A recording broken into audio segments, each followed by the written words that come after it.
His last 13 starts in this ballpark has been terrific. Certainly found a way to be good in a park that is statistically favoring the hitters. Brandon Morrow, you'll see here the numbers against everybody at the Rogers Center over those last 13 starts. 8-1, great ERA at 2.27. Just a dominating pitcher. 2.05 the opponent's batting average against. So you see what Brandon's doing, and now you'll get a peek at what the Tigers saw last year as Brandon dominated. You see the great slider. He has a great one. He also has the great heater. There it is as he blows away another Tigers hitter in a Blue Jays victory again last year. Well, they need a good start, and Brandon Morrow is capable of cranking up a good start every time he goes to the mound. Tonight's a special night here on Rogers. It's the Blue Jays charity auction, and to help us guide us through the night is our own Ivanka Osmek. Ivanka? Thanks a lot, Buck. Thrilled to be here for the 3rd annual Jays Care charity broadcast auction presented by TD Canada Trust. It keeps getting bigger and better, and no doubt tonight will be a great night. And in case you didn't know, Jays Care is all about providing opportunities to kids in need. Now, auction it's already open, and we even have some bids. So you want to start calling already. I'll tell you a couple of the items that you can bid on tonight. Private batting lesson with Jose Bautista, the defending home run king, thinks he knows something. A trip to Fenway to see the Jays and Red Sox over the July 4th weekend. And also one of my favorites is a steak lunch with JP Arancibia. So we'll have more details coming on, but as I said, the auction is officially open. Jamie Campbell, back to you.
The Rogers Center for the 3rd annual Jays Care charity broadcast auction presented by TD Canada Trust. The lines are open until 10 minutes after the last out in the 7th inning.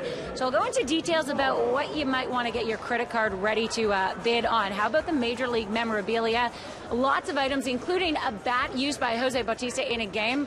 probably hit a dinger with that one, or an autographed JP Arancibia jersey. Speaking of the defending home run king, if you're going to take batting lessons from anyone, you might want to do it with him. So you get BP with him. He'll teach you some tricks. You get to watch the game as well. And then if your friends don't believe you, that's why you get a flip video camera to record the whole thing.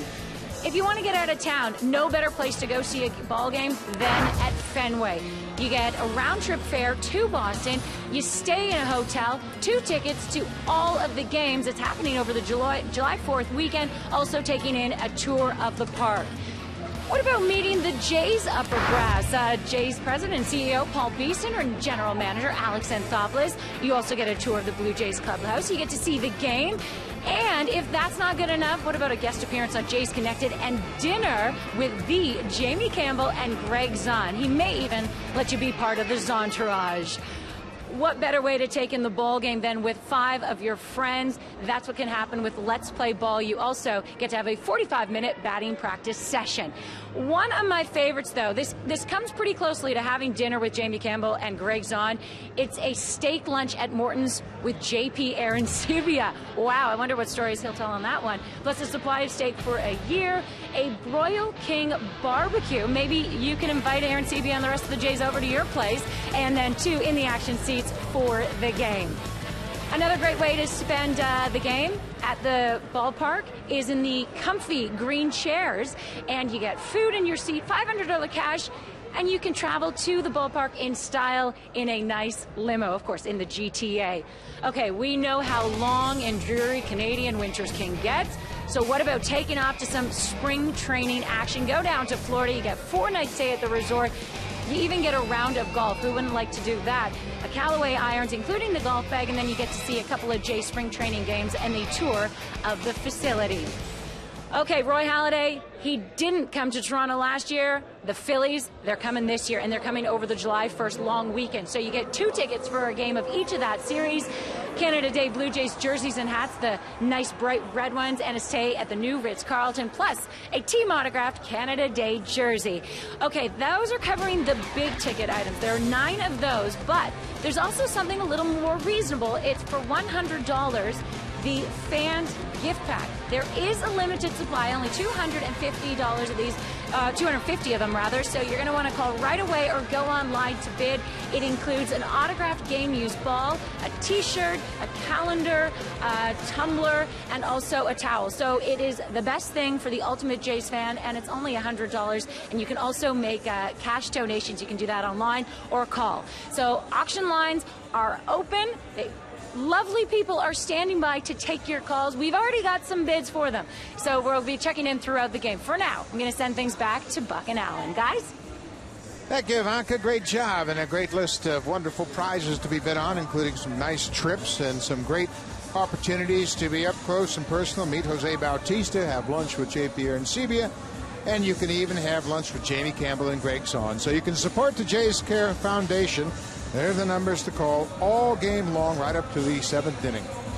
Jim Leyland's Tigers have taken the 2 of the first 3 games in this series, and they have gotten some outstanding pitching. Tonight they will be in tough against an outstanding pitcher in Brandon Morrow.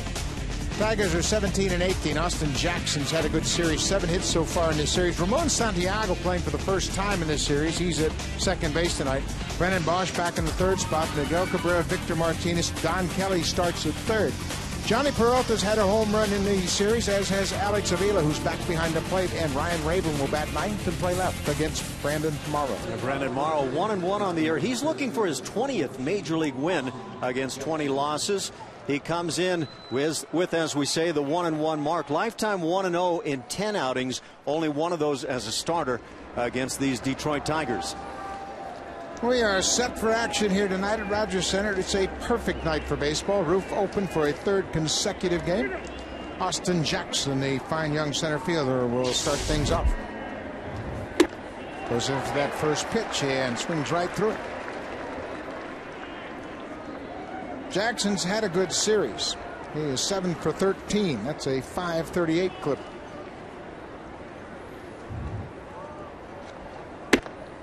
The fastball upstairs. This one's out of the zone. I wonder if Brandon Morrow listened in to Justin Verlander and the talk about backing off the heater a little bit early in the ball game and then maybe having something in reserve later. Hot shot right to the third baseman. Encarnacion to Cooper, first out of the ball game.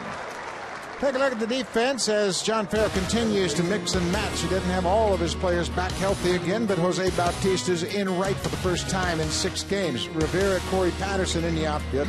Escobar and Aaron Hill up the middle. Encarnacion and Cooper at the corners. Adam Lynn still out with that bad back problem. And Jose Molina, as he always does, is catching Brandon Morrow. And Jose Bautista, great to have him back in the fold, and especially now playing right field. Take advantage of that huge throwing arm. Right on cue, Bautista makes the catch. 1 pitch in and out of Santiago, 2 outs. No need for the arm right here, just good reaction on the line shot. So Morrow's off to a decent start here. Now he'll face the number 3 hitter, Brennan Bosch. Bosch hitting .300 in the early going. Bosch did not start in yesterday's game. He started on Friday night in the opener of this series. He was 0 for 5 Friday night.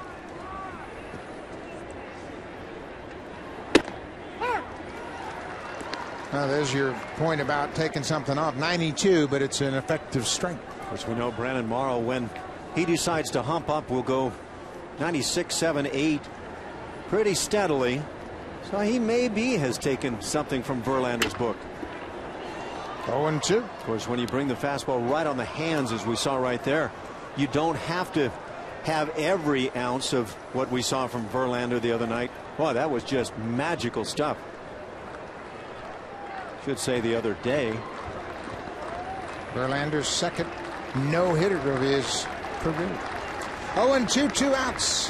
Cut on and missed. What an inning for Morrow. Good start for the Blue Jays. Brandon Morrow has a 1-2-3 first inning. Bunches out Brendan Bosch to highlight a very good opening inning.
The 3 games so far in this series, and Brandon Morrow set a very positive tone for John Farrell. Let's take a look at the lineup. Yanel Escobar, top of the order. Corey Patterson, second. Jose Bautista in his usual third spot. Edwin Encarnacion moves up to the cleanup spot as Adam Lynn still out of the lineup. Hill, Rivera, Aaron Sebia. JP is the DH tonight. David Cooper continues to fill in at first base, and Jose Molina is behind the plate. Max Scherzer, really good. 5-0 on the year in 7 starts. The Tigers have won 6 of his 7 starts. ERA excellent. Batting average against just at .250. This is a good-looking young pitcher. Originally signed by the Arizona Diamondbacks, acquired by Detroit in a deal with Arizona that included Edwin Jackson going to Arizona. First pitch strike to Escobar.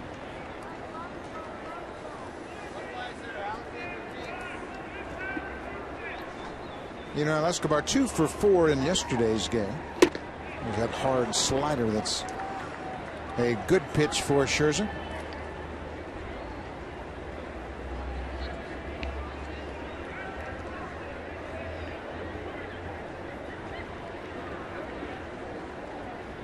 First batter of the bottom of the first inning. Just outside with the fastball. If the catcher's setting away right there, Scherzer might get this call.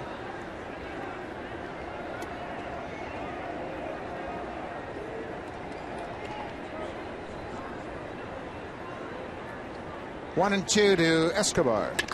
Up the middle. Into center field. A leadoff base hit for Escobar. Yeah, there's something that's been lacking for the Blue Jays, getting some of those early hitters on base. Haven't even seen much of the running game at all in recent games, certainly not here in the series. Good hitting. Pitch down and away. Escobar doesn't try to do too much. Keeps that front shoulder in and just shoots it back up the box. Good start for the Blue Jays. First man on. That's one thing they haven't been able to do, is bunch together hits and put together scoring opportunities. Corey Patterson had a double in his first at bat yesterday. Fastball right at the bottom of the zone.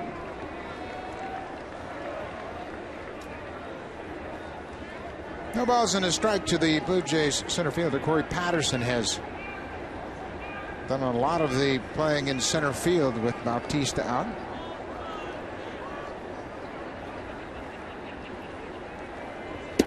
Off speed pitch. He's out in front of 0-2. Great changeup. They say he throws a couple of varieties of that changeup. One looks very much like the splitter, and that would have been that one. Straight dive at the end. You got to get me over changeup and a strikeout changeup, and I think that was the strikeout changeup that we just saw. Nobody out, man on.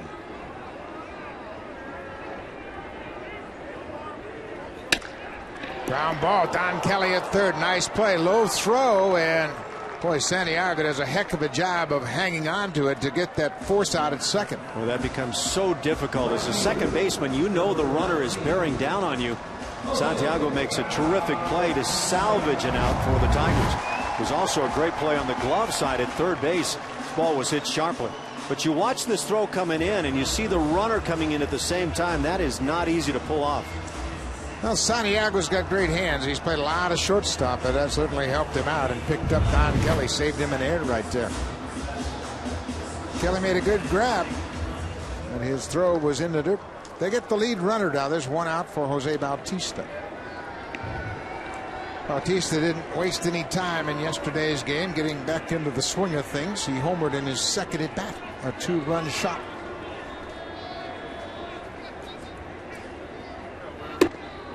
First pitch strike. Blue Jays haven't seen an awful lot of Scherzer. Jose Bautista just one at bat. He has a hit against Scherzer.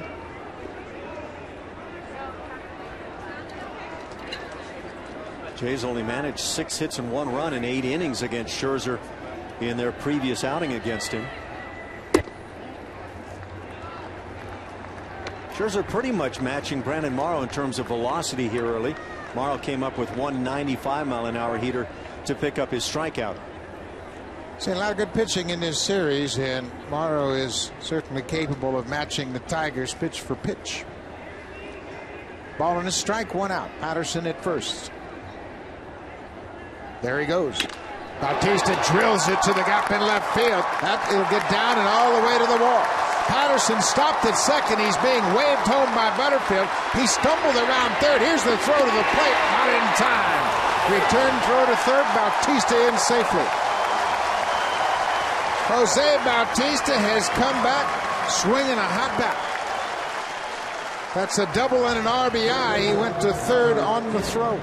Yeah, this is a pure capper all the way, and it's hard to figure out what might have gone on with Corey Patterson to wind up stopping at second base, almost costing the Blue Jays a run here in the first inning. Well, Jose Bautista just gets one great swing after another. Absolutely amazing, his ability to come back and swing it so well after missing 5 games. And he didn't hesitate. Once that throw was on his way to the plate, he moved up to third. Now the infield is for Encarnacion. Now let's take a peek at Corey Patterson. There he goes, head down. So he's stealing a bag and never picks up the baseball. He finally picks up Brian Butterfield, Well, big question there at second base. Did Corey start back toward first base? He would have needed to touch second base again if that had been the case. Corey Patterson never picked up the ball off the bat. He was on a straight steal. He heard the crack of the bat and then was lost trying to locate where the ball was. That's when you immediately turn and pick up your third base coach. Corey did a pretty fair job in that regard. 1-0 Blue Jays.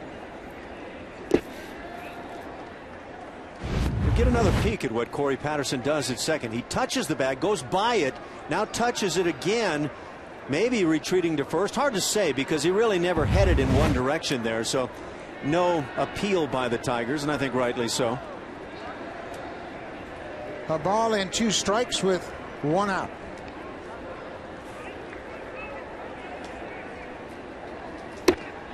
Two and two. John Farrell was asked why Edwin Encarnacion in this cleanup spot. He said, hey, look around. You know, we've just been mixing and matching. I'm just trying to get matchups. And he has hit the ball hard. And he's generally pretty good when he's facing somebody that throws firm like Scherzer. 2 and 2. Up and in. Ball got away from him. Looked like that slider he got underneath him. But some hitters, they turn perfectly back toward the catcher and umpire when the pitch is up and in. Edwin kind of stays there. The head might even turn a bit toward the pitcher. That's when it gets dangerous. Bautista drove in the first run of the game. He's at third. Popped into right field. Brennan Bosch, shallow right. Bautista tags. He'll hold it third. Just not deep enough to take off. With 2 outs now, let's take a look at the defense for the Tigers. From left to right, it's Rayburn, Jackson, and Bosch in the outfield. Don Kelly gets the start at third base in place of the veteran Brandon Inge. Peralta and Santiago up the middle. Miguel Cabrera at first, and Alex Avila has done a great job behind the plate for Jim Whelan. Ramon Santiago, the second baseman who made that nice play to help his Tigers, and Scherzer in particular. Guy has very good hands at the bag. Aaron Hill will bat with 2 outs. First pitch strike. Scherzer spots the inside edge quite well. 95-mile-an-hour fastball on the corner. Just 17 games so far for Aaron Hill. He missed time with that strained hamstring, just coming off the disabled list.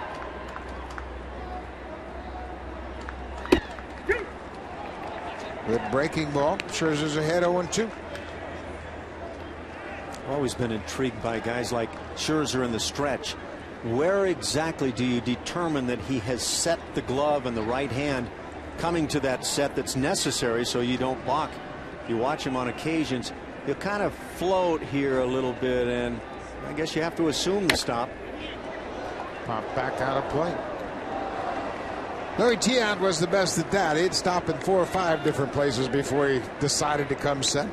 Once you become a veteran, umpires decide, well, he knows where he stopped, so we don't necessarily have to know. Blue Jays would love to cash in Bautista with 2 outs. Just down. Nice job by Aaron Hill. You see that body just move downward with the changeup, that splitter looking change, and keeping his head right on the baseball. 26-year-old Max Scherzer off to a 5-0 start for the Tigers. Just inside. I have a feeling Aaron had a quick thought. Uh-oh, did I take one too close? With 2 strikes, you want to protect probably a bit more than that.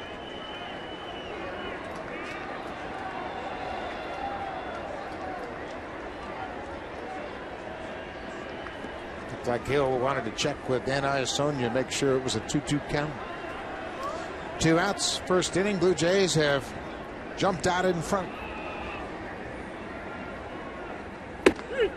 Strike 3 call. Breaking ball gets Hill to end the first, but Jose Bautista comes up with a 1-out double. A shot to the gap. It's 1-0 Jays.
Canada Trust. Now, my question of the night for you Jays fans is, would you rather a steak lunch with JP Arancibia or a dinner with Greg Zahn? It's a good question because right now more of you would rather have lunch with JP Arancibia, $2,500 as opposed to $1,600 for dinner and other things with Zahn. So I asked the two guys earlier today, and Arancibia said he's younger, he's better looking than Zahn. That's a bit of a challenge, but Zahn replied, it might be close if his legion of young female fans break into their piggy banks. Oh, he just went there. Those are fighting words. We're here at the auction. It's open until the 10 minutes after the last out in the 7th. For now, we're going to throw things back to Buck and Allen, guys.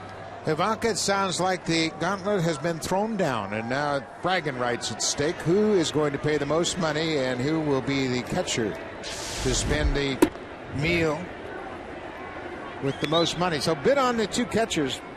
The older catcher, Greg Zahn, and of course JP Arancibia. What a piggy bank reference.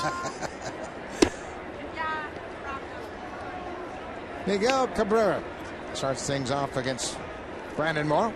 Morrow had a 1-2-3 first with a strikeout of Brennan Marsh to end the first. Blue Jays lead it 1-0.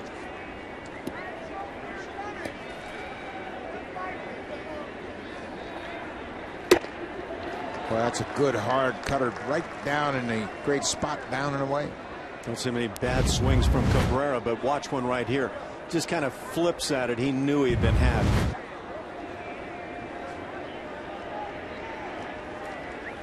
Two balls and a strike. Inside, pulled foul. Blue Jays done a good job of keeping Cabrera's bat quiet. He's just 1 for 10 in the series. But with that one hit, he did drive in a run. It came in the 8th inning of yesterday's game. Yeah, I would say the odds, if you know that Cabrera is going 1 for 10 over 3 games, you probably should be taking 2 of those 3. Full count. 95 is pretty good. That glove of Molina sounded better than 95.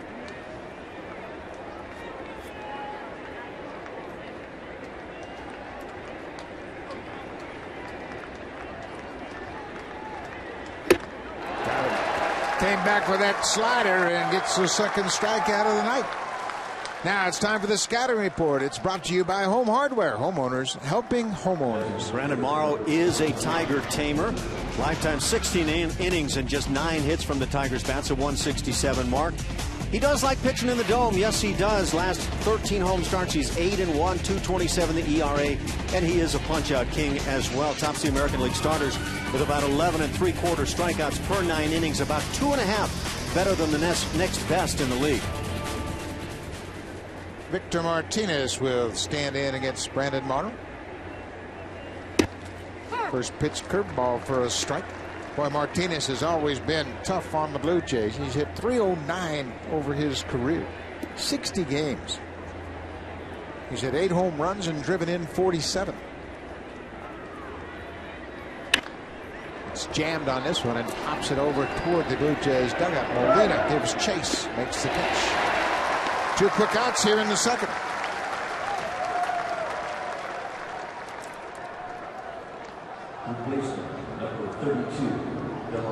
Brandon Morrow, when he can get that first pitch curveball over, as he's done early in this ball game, and then that other stuff just looks that much better. Which we saw, he fell behind Miguel Cabrera here in the inning, and then on the 2-0 throws a slider, unexpected and a poor swing from Cabrera. On the 3-2, he came right back with that slide piece to get the strikeout. Don Kelly, the third baseman, looks at a high fastball. See Molina motioning to Morrow, hey, you got underneath that with your elbow, stay on top.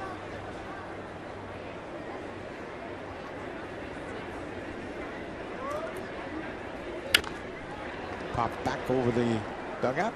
I always wondered what that would feel like if you did that to hitters as they took individual swings. Somebody stood off to the side and started making motions of what you did wrong on a particular swing. I don't think that'd feel real good. No, it would probably create some tension in the clubhouse. 1-1, 2 outs. Another fastball. This one upstairs as well.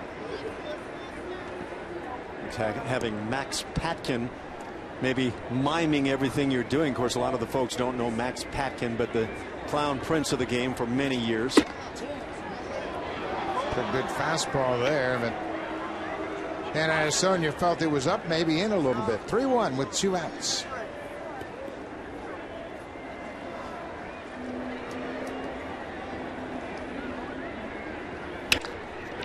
Ball is looped into shallow right field. That'll get down. Bautista comes over and plays it on a hop. First hit of the ball game for the Tigers.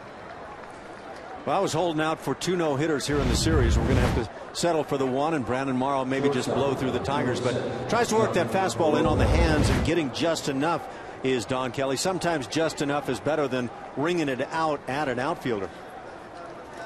So a 2-out base hit for Kelly. And Johnny Peralta.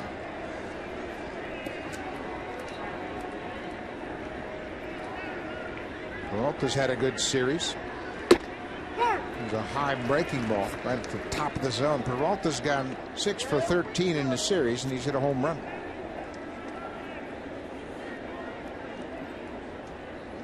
Interesting numbers for Peralta. He's hit .342 against right-handed pitching this year. I just think that speaks to the style of hitters nowadays, Alan, where most hitters take care of the outer 3/4 of the plate first and foremost. I think that's true. I think that, you know, I was having the conversation with you yesterday about the difficulty at times of getting the inside corner called with the fastball. Here they try to go in there and not going to get that call as it runs in a little too far off the plate. But I think maybe hitters get that feel that they're not going to see the strike inside, and they will dive out over the plate, trying to drive the ball to the opposite gap. 2 balls and his strike to Johnny Peralta. There goes Kelly. Pitch is inside. Throw to second is not in time, and Hill reaches into the base path and knocks his glove off. Ball ends up in shallow left. It's a stolen base as Kelly picks up his 2nd of the season. Well, you watch what's a dangerous play for Aaron Hill. This throw bouncing into the bag. Aaron gets that left wrist right into the sliding runner, and that's the potential for jamming the wrist, even breaking the wrist. And really good to see Aaron come back up. When he went down, I thought, oh dear, here we go, another potential injury for Aaron. Yeah, that's a tough play. The ball took him right into the path of the base runner, and he's fortunate that all it did was knock his glove off. So Kelly's in scoring position. Peralta will take high pitch. He's aboard with the walk. The Jays on Rogers Sportsnet, brought to you by your local independently owned Home Hardware or Home Hardware Building Center. Homeowners helping homeowners.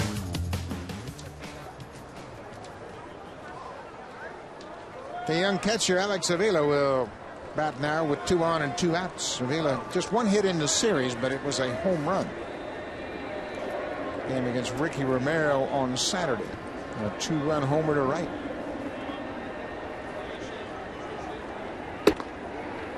First pitch swinging, chases that fastball. Avila, 24 years old, was drafted by the Tigers twice. Once in 2005, and then he was drafted in 2008 and signed with them.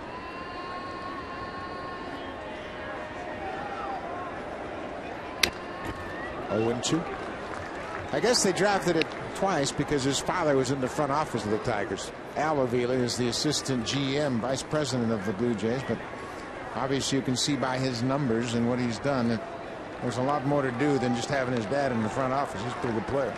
Don't you think Dad would have known that his son wasn't going to sign the first time around? Maybe just trying to get a few extra bucks. He ended up going to the University of Alabama. Morrow's ahead 0-2. Reach back for a little extra. 95 on the fastball. Morrow's got that in reserve anytime he needs it. 2 strikeouts in the inning. Morrow and the Jays lead 1-0.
pitcher. Who knows? Maybe you would have better luck against Brandon Moore than the Tigers are having so far tonight. People are standing by to take your calls right now at the Jays Care Charity Broadcast Auction, presented by TD Canada Trust. We'll be here all the way till 10 minutes after the last out in the 7th. Thank you, Ivanka. Pick up the phone, make a bid. You're supporting a great cause. Support the Jays Care Foundation. There are the phone numbers, and make sure you call early, as the bidding is going to go on right through the 7th inning. Max Scherzer delivers a first pitch strike to Juan Rivera.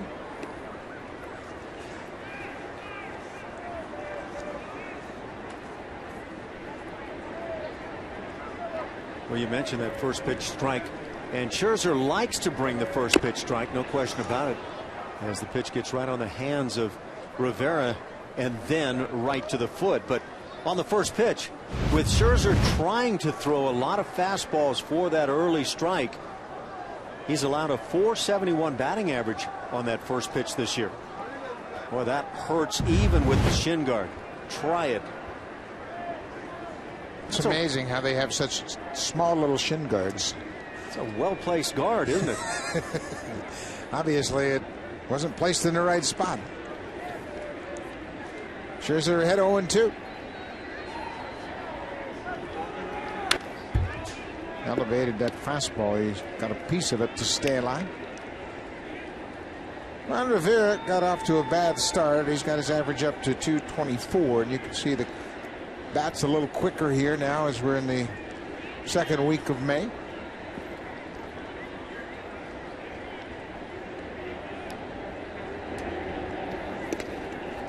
Buried that breaking ball in the dirt. Tigers have done something different with Scherzer's breaking ball. He was throwing a hard slider, and it was very close to his fastball, so they had him choke the breaking ball back in his hand a little more just to get a wider difference in the velocity. A little slower breaking ball seems to be more effective. And when you want to throw your best fastball, you want it to be loose out toward the ends of the fingers. So when Buck talks about choking it, it comes back in the hand, and that takes away the possibility for extra miles per hour. Rivera pokes it into right field. Bosch is there. Rivera's retired. Now it's time for his scouting report. Let's take a look at Max Scherzer. Yeah, Max Scherzer, you want to keep an eye on him, even though he likes to pump early strikes. He's issued the fourth most walks in the American League. He stays ahead of the curve. We just talked about he loves to throw first pitch strikes, but again, that .471 batting average against on the first pitch, and makes the most of his time on the road. He's 2-0 pitching away from home this year, despite an ERA of 6.62 on the road as compared to 0.96 at home. Pierre Nsibia tonight, the DH, in an effort to get some more offense into the lineup. Just a reminder, Adam Lind is out of the lineup with a bad back. He had back spasms 2 days ago. Did not start in yesterday's game and continues to deal with those back problems.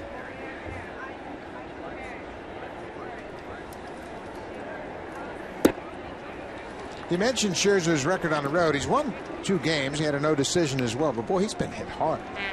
He gave up 4 home runs to the Yankees his first time out on the road. 3-0. There's a strike. In New York, he gave up a home run to Sheriff, Robbie Cano, and 2 two-run home runs to Jorge Posada. He ended up winning that ball game. That was started by Phil Hughes. First start for both right-handers. Well, that was a good swing by Aaron Seavey, just a little bit late. He's had some great swings, and he's just missed on a number of them, getting under and flying out deep. I was thinking about Jorge Posada. He probably would like to go back to opening day. He hasn't had much success since. And that was a good start for him against Scherzer. Full count to Aaron Seavey. Pulled down the left side. Let's check in with Ivanka for an update. All right, thanks, guys. So far, Aaron Seavey has a few more fans. It's $2,800 for a Morton steak lunch with the young catcher, and $1,850 right now for a dinner, amongst other things, but a dinner with Jamie Campbell and Greg Zahn. So a lot more Aaron Seavey fans breaking the piggy bank as Zani said. Don't you want to be part of the entourage? I don't know, guys. Get your bids in. Well, Zani's going to have to go out there and get on the Twitter and make sure he gets his people to call in. We got to get Zani to boost that bid a little bit. I want to hear what JP has to say back to Zani after the piggy bank reference. They are young fans. Man aboard, David Cooper, playing in place of the injured Adam Lind. It's at that high fastball. Yeah, I was talking with Coop today about the differences of why you can have so much success at the AAA level as he did early this year, and yet come to the big leagues and struggle. And he acknowledged that, yeah, the pitching's a bit better here and the defense is as well, but he pointed to things away from the field. There goes Aaron Sebia. The hit and run was on, and he fouls it back. Now, he was never specific in that regard, but talked about getting out of maybe the patterns that he had at the AAA level and some of the things that are demanded of you at the big league level. But it was kind of intriguing because in the end, he acknowledged there's nothing you can really say. Here is why. But he feels like some of the things away from the batter's box might be some of the key elements. The ball and the strike, 1 out.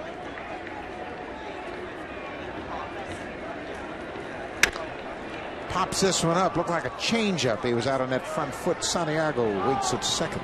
Cooper's retired. 2 outs.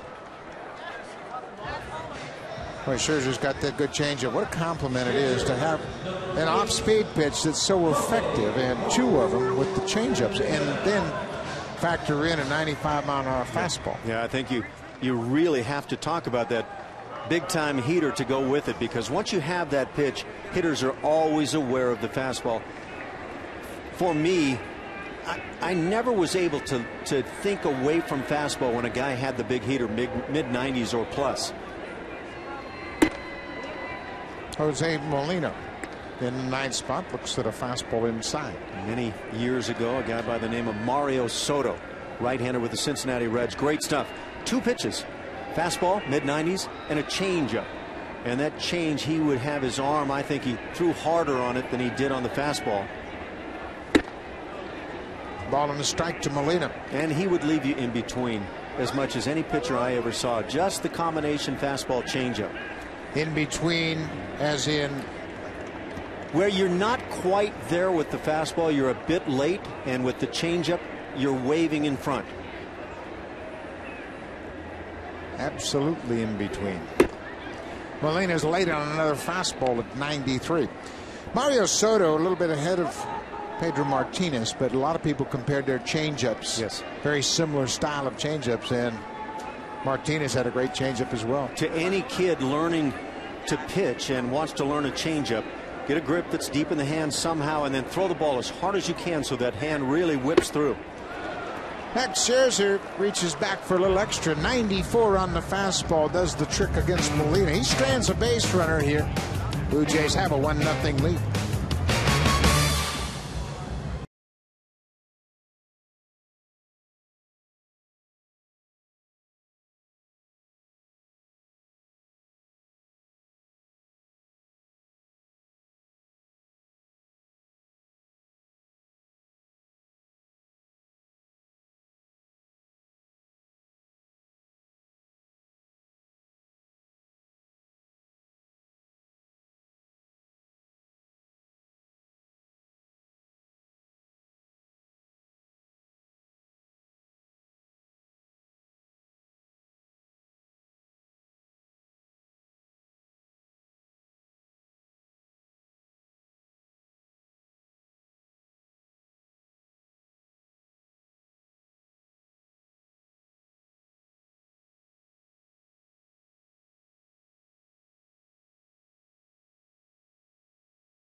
And Phillies, Roy Halladay's first visit back to the Rogers Center. You also get this autographed jersey, nice Canada Day special one, and a hat that didn't fit me, so I'm not even going to wear. Also, that's one of the big ticket items. But if you have $100 to spare and you want to donate to Jays Care, you can always do that and get a great gift pack. Only 250 of them. Go online or call for more details. Buck, back to you. Thank you, Ivanka. And that will be a great day. Roy Halladay coming back with the Philadelphia Phillies and making an appearance here at Rogers Center.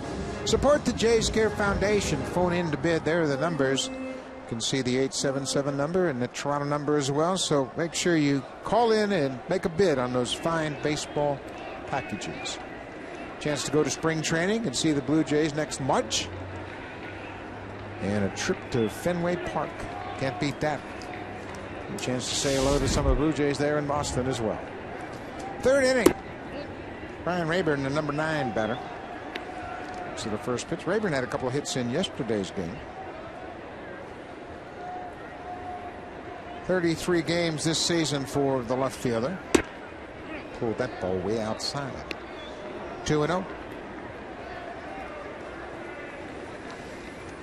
Tigers will go from here to take on the Minnesota Twins. It'll be a short 2-game visit to Minneapolis.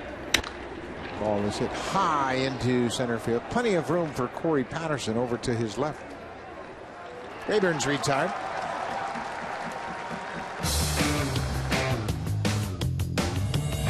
The Jays on Rogers Sportsnet. Brought to you by your local independently owned home hardware or home hardware building center. Homeowners helping homeowners. Back to the top of the order.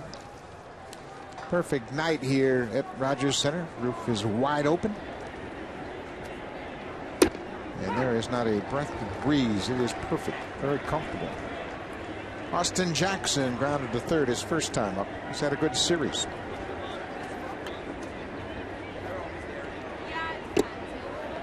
Hard slider.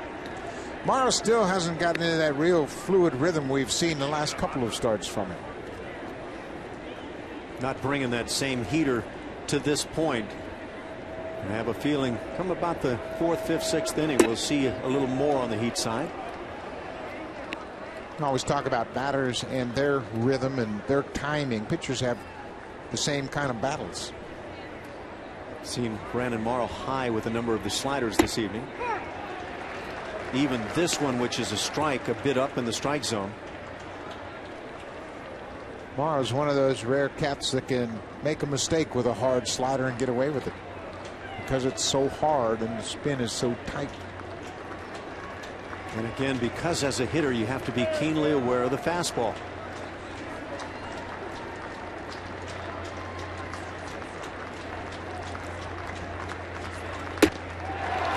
.95 up and away for the strikeout. Number 4 for Brandon Morrow. He's just a strikeout machine, and he does it blowing the fastball right by. See how that ball just rides? It just planes out. That's the 4-seamer. And the hitter's bat loops underneath. You have a tough time, if not an impossible time, getting back up to it. Ramon Santiago, the switch hitter, looks at a first pitch strike. Santiago's first action in this series. He's a very valuable player for Jim Leland. Can play short, can play second, gives you the switch hitting capabilities. This time he hits that slider foul.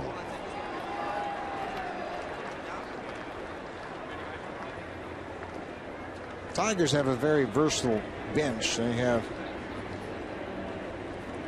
guys that they can go back and forth with, and now of course with Victor Martinez, he can DH, he can catch, he can play first. They have a lot of versatility in their roster. Getting that hard slider at 87. Yeah, that may look like a mistake, but if you're a hitter and you have to face that with 2 strikes, you see that slider started, looks like a fastball somewhere near the knees. You start the bat and you will be all done.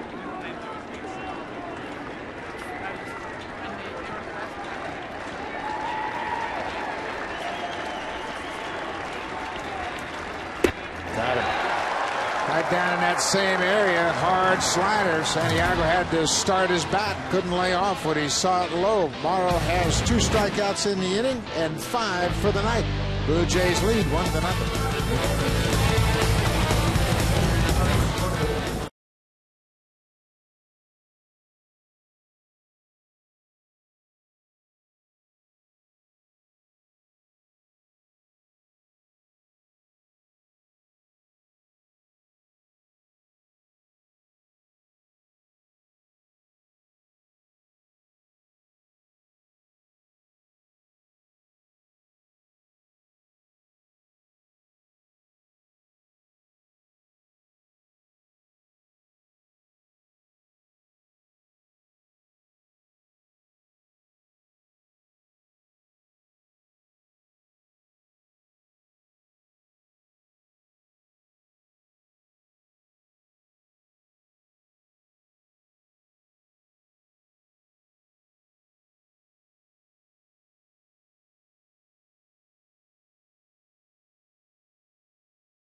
With the defending home run king, plus 2 seats, 2 uniforms. All you gotta do is call the number on your screen and check out online for details. People are standing by for your call. Currently the bid is $3,200. Buck, back to you. That's a great item, Ivanka, and certainly you add that quick phone in there. You can record all the tips from Jose Bautista, enjoy a great day in the batting cage, and learn from one of the best. Escobar lays off that first pitch slider. I have seen Bautista work with some of the young Blue Jay minor leaguers down in Florida, and he is a great instructor. He's one of those players who actually understands what he's doing, when he's hot and when he's not, and well, he communicates so well. Long drive left field. Escobar has just left the yard. Home run number 3 for Yunel Escobar. That's been a problem for Scherzer on the road all year long, giving up the long ball. Yunel Escobar, or rather Yunel, as we're now going with, has plenty of pop in that bat, no question about it. We talk about his abilities to go to right, but here you see him yank one, and he knew right away. You saw the bat flip. Watch him flip it there. I got it.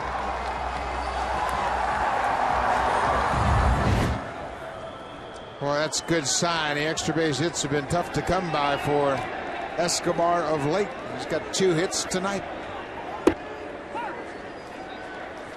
We mentioned Scherzer's problem with the long ball. Gave up 4 in New York on the road. Gave up a 2-run home run to Milton Bradley in Seattle. Then gave up 2 home runs at Cleveland. Asdrubal Cabrera and Matt Laporta hit home runs. And here tonight, another long ball on the road. It often can be part and parcel of a hard thrower's game. Patterson got tied up with that inside fastball. That hard thrower likes to challenge hitters, and hitters oftentimes like to be challenged. They like to get the big swing on the fastball. Scherzer ahead 1-2. There's that chase breaking ball he throws, and take a look at the splits home and road for Scherzer. He's perfect 5-0 on the season, but look at the home runs. He hasn't given up one at Comerica Park. A ballpark that favors the pitchers, no question. Statistically, one of the better parks in the major leagues this year for the pitchers. Patterson swings and misses. He goes down on strikes, first out of the 3rd inning. Just waving at that changeup, and you could see it diving at the end. Watch this pitch come out of the hand. You could even see that ball deep in the hand, and the seams not spinning at the same rate that you would see on the fastball, and then just diving toward the ground. Jose Bautista with an RBI double his first time up.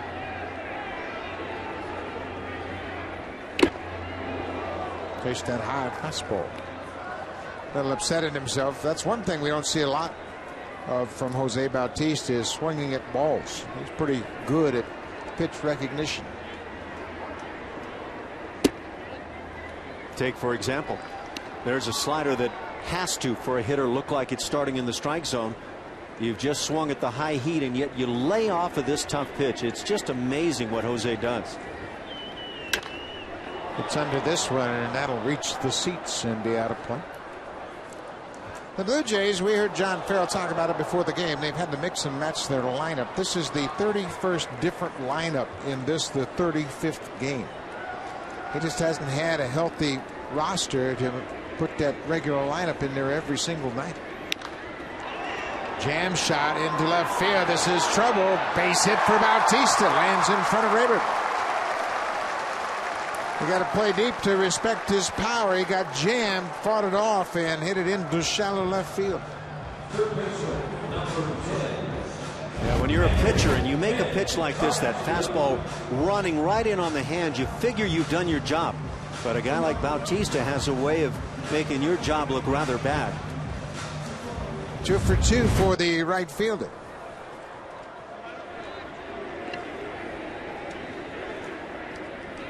Encarnacion, the batter, flied out to right his first time up.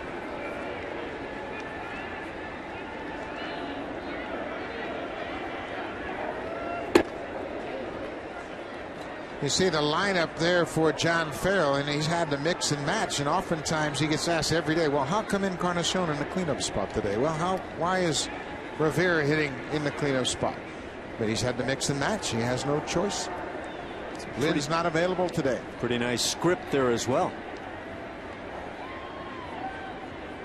Big swing from Encarnacion. It's a ball on the strike. If you look below the lineup, the 9 guys that are in there hitting tonight, you see a very sparse bench for John Farrell, and I think that's been a real problem area for this ball club. You just don't have much room to maneuver. 3 extra players on the list. You see the available position players: left-handers Lind, Davis, and McDonald, the 2 right-handers. And Lind's availability is very much in question.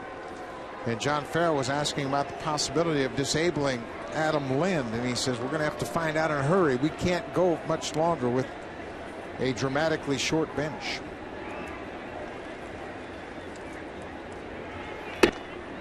Two balls and a strike to the Blue Jays' third baseman. The most common lineup that Farrell has been able to use this year, he's used just 3 times. And that included Jason Nix and Travis Snyder. The last time they had that lineup together was April 18th.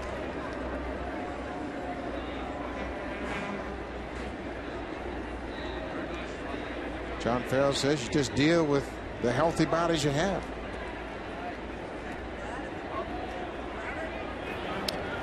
Yeah, that was his comment, along with we make no excuses.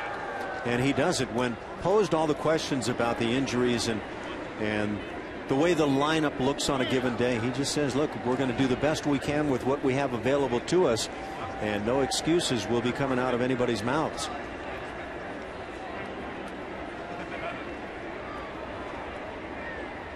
There goes Bautista. The ball is popped out of play. Big bat that is out of the lineup is one that has been so hot of late. Over the last 12 games, Adam Lind has hit over 450, and it's been damaged as well. 6 homers, 15 RBIs, and an OPS of over 1.300. He has really done a great job, and now you get Bautista back, you get Hill back, and no Lind. It's been that way for John Farrell all year long. And yet Lind is tied for the league leadership in RBIs with Paul Konerko. Long drive down the left field line. This ball's got the distance. It is a foul ball. Edwin Encarnacion looking for his first homer of the season. Made a bid for it right there. One of the most surprising stats on this team to me is that Edwin doesn't have a home run yet, and you see it go well foul. Got the barrel out.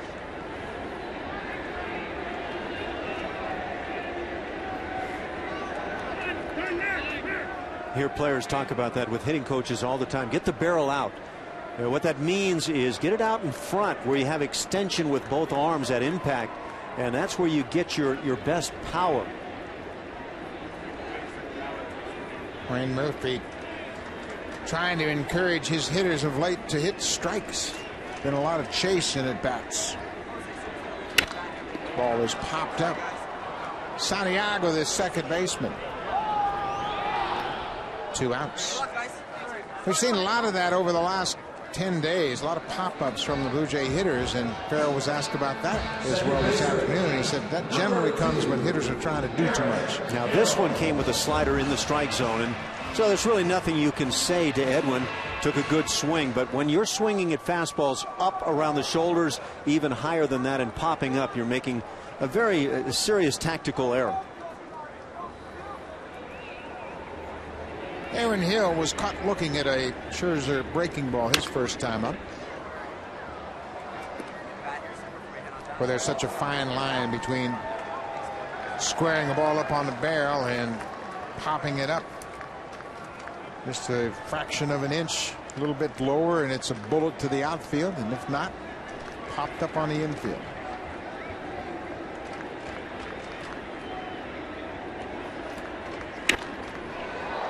Left field. Rayburn takes a couple of steps back. Now he'll come in and make the catch. But Yunel Escobar goes deep for the 3rd time this season, leading off the 3rd. Got a Scherzer fastball, and he knew it. 2-0 Blue Jays behind Brandon Morrow.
Chairs in the TD Comfort Zone are 3 Rookie League kids from Warden Woods, part of the more than 700 children and youth participating. And also, they got to throw out the first pitch. Not a bad way to spend your Monday night. And a great seat at the ball game to watch the Blue Jays and Brandon Morrow, and that's a great program, the Rookie League program, getting youngsters involved in baseball. And the Blue Jays have been very active in that effort. Support the Jays Care Foundation ongoing auction with a lot of great baseball specific packages available right through the 7th inning of tonight's game. Brennan Bosch struck out his first time up, one of 5 strikeouts that Morrow has registered tonight.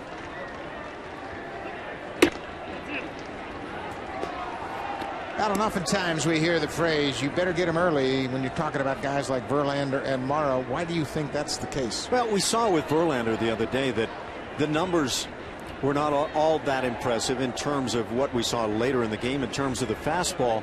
I think pitchers like that, and like Brandon Morrow, as you see him blow high heat by again, they tend to find the strike zone a little more effectively as they get deeper into a ball game. Early on, the implication being that they may throw you some pitches that find a lot of plate and you have a chance to get the barrel on it and drive the ball, but later in the ball game, if they stay around that long, they will find it and you'll be in big trouble. When they get their command in. They zero in on the corners, and it's pretty much lights out. Certainly was with Verlander. This pitching staff for the Tigers has got a chance to pitch them right to the top of that AL Central before it's all over. Their offense hasn't been bad this year either. Breaking ball gets away from Molina. Bosch hurries down to first. Molina's throw is not nearly in time. So it's a strikeout, and Bosch will reach. And it's a wild pitch charged to Brandon Morrow. Jose Molina has a big smile on his face, but Jose Molina did not do what a catcher must do on this pitch. Watch the slider that he called in the dirt. Did he drop to his knees? No. Did he try to backhand it out of the dirt? Yes, he did, and that glove becomes an enemy at times, and this is what we saw so much of last year with Blue Jays catching. Bosch hustled it down there. Molina went after it with the backhand, and that proved costly. So Miguel Cabrera with a man on. Late on a fastball.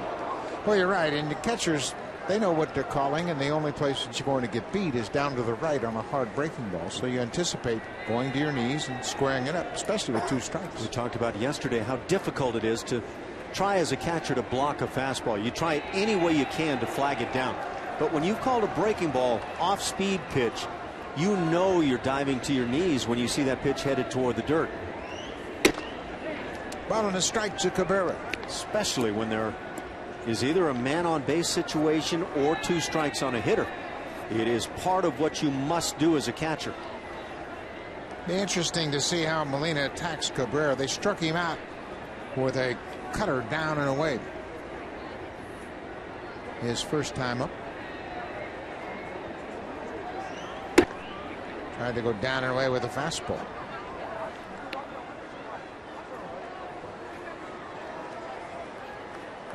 Morrow in his season debut against Tampa Bay went 5 1/3, struck out 10. They had a pitch count on him that night. They didn't want him to overextend first time out of the gate. He's one of those guys that you can pretty much think about double-digit strikeouts just about every time he goes to the mound. 2-1 to Cabrera.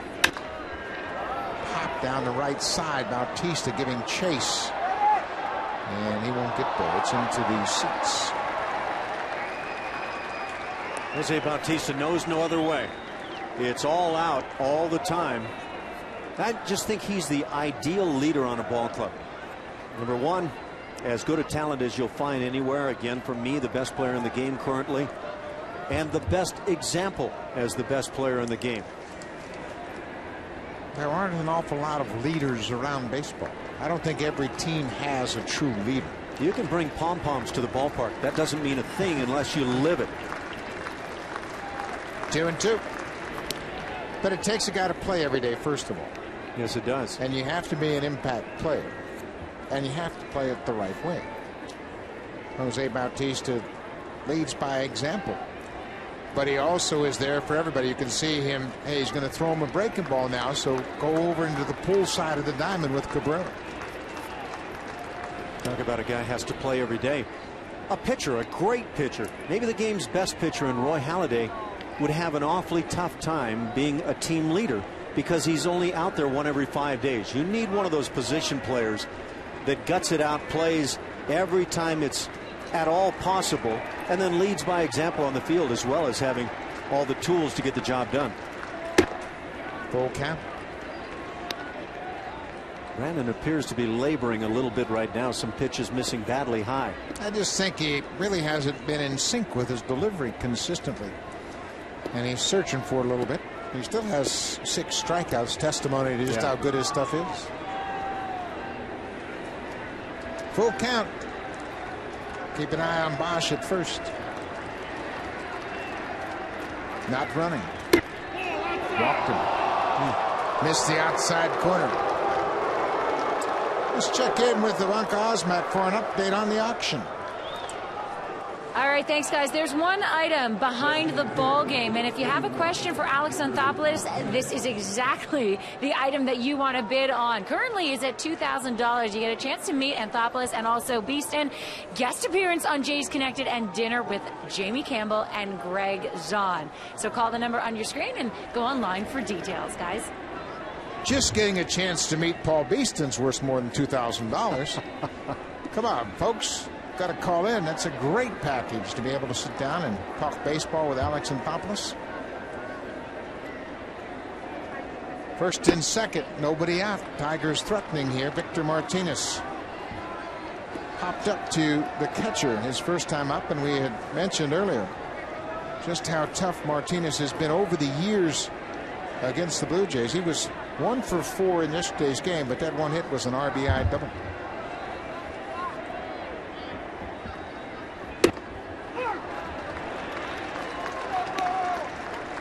That might have been the changeup at 89 miles an hour.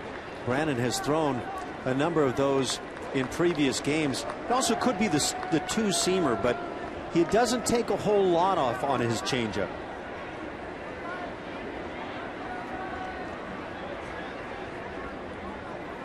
It's a great shot of the sequence of signs. Those can be really intriguing from year to year, and I know you as a catcher all those years, you may run into a variety of sets on a given pitching staff over the course of a season. I know I did. You always do. You start out coming out of spring training, we've got one set. By about the end of week 2, we've got about 3 or 4 sets, and then it kind of grows from there. 1 and 2. Nobody out, first and second.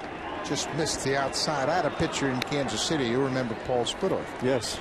We had a sequence of signs, and we would roll over at 5, and he would count. And I always knew when he had the right pitch because I could read his lips. Yeah, and he'd count right with me. And hitters in the other dugout were always learning that sort of thing as well. I had probably the most intriguing set I ever wound up having, other than with Joaquin Andujar, who I finally said to, look, you go ahead and throw what you want. I'll deal with it because I'm tired of getting crossed up. But had a pitcher that said to me, behind ahead even. And what that meant was, if he was behind in the count, it was the first sign you threw down. If he was ahead in the count, it was the second sign thrown down. And if he was even in the count, it was number 3. So it was rolling around at all times. Martinez jumps on the pitch and drives it deep to center field. Patterson on the run. It's off the wall. Bosch had gone all the way back to second. Bautista gets the ball into the cutoff man. Bosch is going to score. And Cabrera ends up at third. Victor Martinez drives in the run. As Corey Patterson got to the wall, got too close to it, and it bounced past him on the camera. You'll see a hanging curveball, what it appeared to be, up in the zone, and Martinez gets to it nicely. He's not so sure as it leaves the bat. You can see the question in the eyes. But Corey Patterson doesn't go all the way to the wall, and this hits right at the base of the wall. We've seen Corey shy away from some balls this year, and here's a case of as soon as he closes in on that wall, he backs off, and it winds up costing again. You see Bosch went all the way back to second base, and then he gets the wave from Gene Lamont. He comes in to score. And the Tigers have cut into the lead. It's now a 2-1 ball game. 6th double of the season. This is a very difficult heart of the order with Bosch, Cabrera, and Martinez. And because of that wild pitch, as it always winds up being charged on the strikeout of Brendan Bosch to start the inning as he reaches. Now, Brandon Morrow has to really reach back and see what he can come up with to keep the lead for the Jays. Don Kelly had a base hit his first time up. Pops this one out of play. Here's where the strikeout is so important, and Morrow, of course, has that ability. With runners at second and third, less than 2 outs. So many ways the Tigers can score, so ideally you'd love to get a strikeout here. Those guys also that strike out a lot of hitters get a lot of pop-ups, and that works as well. That drifted off the outside corner. One thing I love about Morrow and his demeanor is he never panics. He never gets ahead of himself. Does appear to be very calm. There's a base hit into center field. That'll score one for sure. Victor Martinez will stop at third as Cabrera comes in with the tying run. When you're a runner at second base, you have to trust in your read of a potential base hit. Does anybody have a shot? And on this absolutely clean base hit by Don Kelly, at second base, Victor Martinez froze and glanced back towards center field. But I would say, as a runner from second, you should be able to read this base hit right away. See, the runner frozen there, and it drops well in front of Corey Patterson. That's where you would like to be able, as the Tigers there, to pick up a pair of runs on that single. Last thing you're supposed to do as a base runner is check the position of those outfielders. Still nobody out here in the fourth. Johnny Peralta took a walk his last time up. It all started with a strikeout and a wild pitch. Then the walk to Cabrera. They have both scored. Pretty good little sinker right there. Running down and in on the right-hand hitter.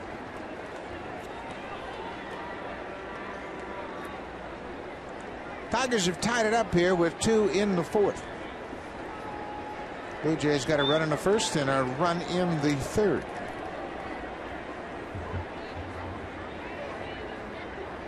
Morrow anticipating maybe a break from Kelly at first, and he was anchored over there.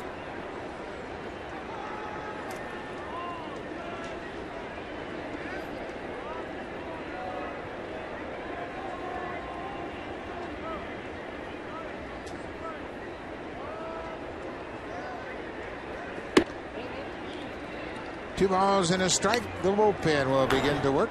Sean Camp starts to throw. It's another issue that John Farrell addressed in his scrum with the media in the dugout today before the game about that bullpen getting overworked, and really the direct question was about the starters unable to go past, say, 6 innings on a regular basis. Blue Jays long man Carlos Villanueva pitched on Saturday, went 4 2/3. Brilliant relief. He gave up just 1 earned run.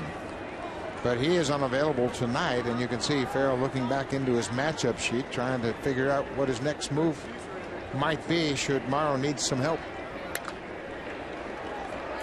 It was a first example of a slide step from Brandon Morrow, and he brought the fastball down with it. So maybe something he might want to consider more this evening. Full count.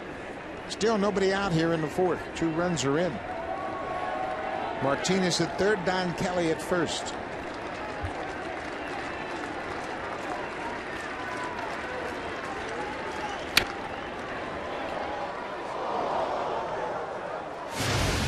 Brandon Morrow's had 6 strikeouts already, and you can see the last 2 seasons he's the best in baseball with strikeouts per 9 innings. Well, those are some great strikeout names on that list, and Brandon Morrow with a rather wide margin out in front. John Lester on that list. We'll get an up-close look at him tomorrow night when the Red Sox come to town. Line to the shortstop. Escobar with a fine defensive play. Quick reactions going to his right. Spears that line drive off the bat of Peralta. That's a big out, because now it sets up the possibility, if you can get the ground ball, for the double play on the left-hand hitting catcher for the Tigers, Avila.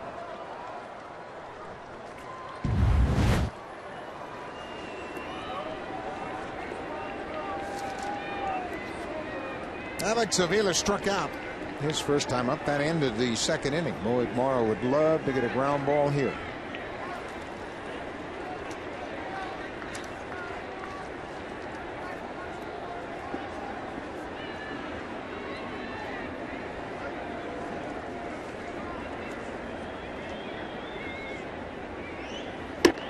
Just off the plate inside. Avila has grounded into 2 double plays this year. But the bad news is he's also hit 6 home runs. He's got plenty of pop, and he's proving himself to be maybe even more than the Tigers anticipated they might get this year. Oh, I think so. He is currently tied with Russell Martin for most home runs by an American League catcher at 6. He also leads the American League catchers with runs driven in. He's chased home 23. 7 doubles, a triple to go along with it, 55 total bases. So he has been quite a commodity offensively for these Tigers.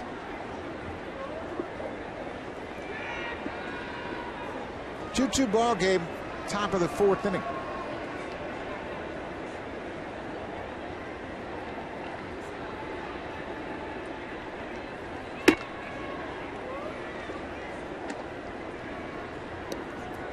Jim Leyland, the Tigers manager, penciled in Don Kelly to play 3rd in place of Brandon Inge here tonight. Kelly has delivered a couple of hits and an RBI, making the most of his start.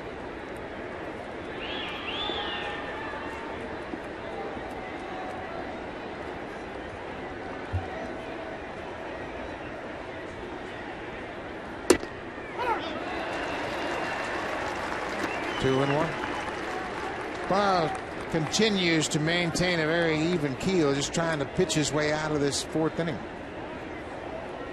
When you think about it, the Victor Martinez ball was sharply hit. Kelly's was just a soft liner into center field. But it all started with a strikeout. Bosch reached on the wild pitch, and then Cabrera walked.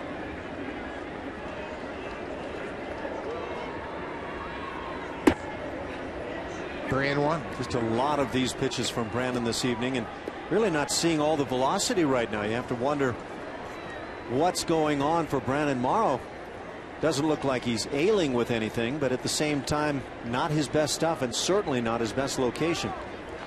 Been a rough inning for him. He's thrown 30 pitches already here this inning, and it's been a roller coaster ride for him. Good in the 1st and 3rd, and 2nd and 4th, it's been a battle. That'll load the bases. And John Farrell is going to make a pitching move. He doesn't like what he sees, and the Tigers have the bases loaded with just 1 out, so he's going to go to the bullpen here in the 4th inning. I would imagine John Farrell sees the numbers on the fastball and how they have dropped off considerably here now with this long 4th inning. So Brandon Morrow will have a short night here. The Blue Jays will look to the bullpen to continue their dominance, and we are in a 2-2 game. Bases loaded, 1 out. It'll be Sean Kemp when we come back. Sean Kemp.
Has been taken out of the game by John Farrell.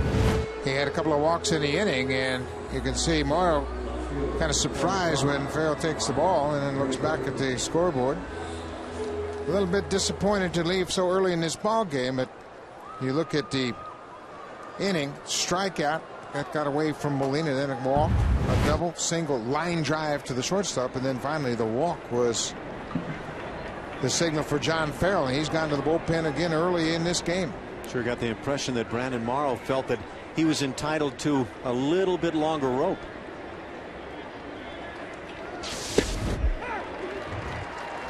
John Kemp into the ball game here, hopeful of getting a ground ball, trying to get out of this inning. Kemp worked in Friday night's game and had a tough outing. Came in the 9th inning and was charged with 3 runs. There's a ground ball, but it'll be fouled. Blue Jays got 7 innings from JoJo Reyes yesterday. On Saturday, just 3 1/3 from Ricky Romero. Jesse Litch Friday night pitched into the 7th. And John Farrell just isn't able to reduce the number of relievers that he's carrying on this roster right now because the pitching hasn't been that consistent. There's a big sweeping slider, and Rayburn strikes out.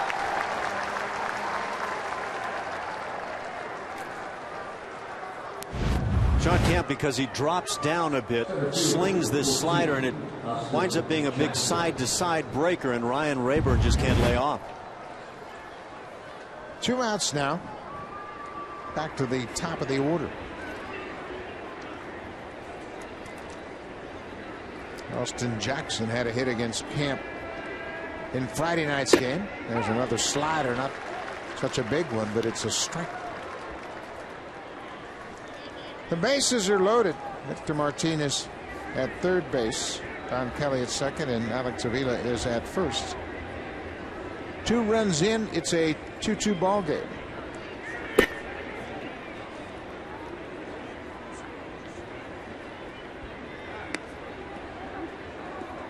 We saw Jose Molina head toward the knees there. Kind of got in position a bit on the changeup from Sean Kemp. What a difference this inning might have seen if Jose was able to get to the knees on that first batter, Brennan Bosch. That started the inning. Bosch struck out but reached on the wild pitch. Long drive into center field. Cordy Powers on the run. He's not going to get this one. This should clear the bases. Jackson will stop at second. Here's the throw to the plate. Avila is in with the slide, and Jackson continues to swing a hot bat here in this series. A bases clearing double to the wall in center. All of those runs will be charged to Brandon Morrow. And all earned, because with that wild pitch charged on the strikeout to start things, that's on Morrow. You know, what a difference now these Tigers are getting with Austin Jackson swinging it well. Right to the base of the wall in center, and with 2 outs, everybody was on the move. 6th double of the season for Jackson, his 8th hit in this series. Ramon Santiago, the 9th Tiger to bat. Blue Jays went into the inning leading 2-0. They now trail 5-2.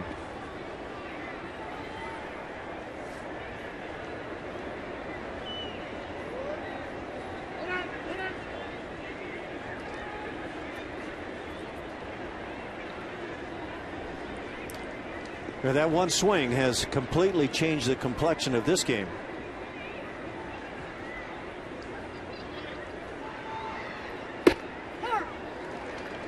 Oh, 2.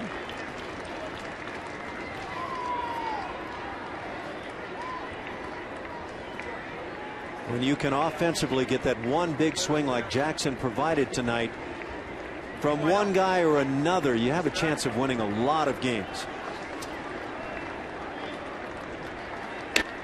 Cut on and foul back. Tigers have scored 5 runs on just 4 hits. Just not going to be that same guy night after night after night, though. You may have big bats like Bautista and Lynn for the Blue Jays, and you hope they can get those bats back to back once again in this order. It is just difficult to consistently get that big swing from one man every night. Breaking ball outside. When we come back after this half inning of Anka Osmak, we'll have an update on the live charity auction that's taking place here tonight on Rogers Sportsnet.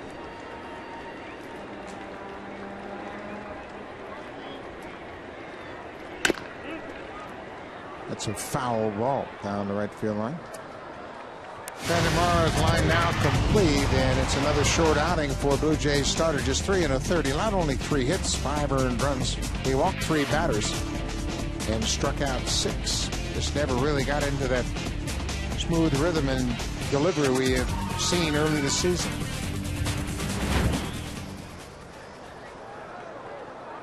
Tigers have taken 2 of the first 3 games of this series.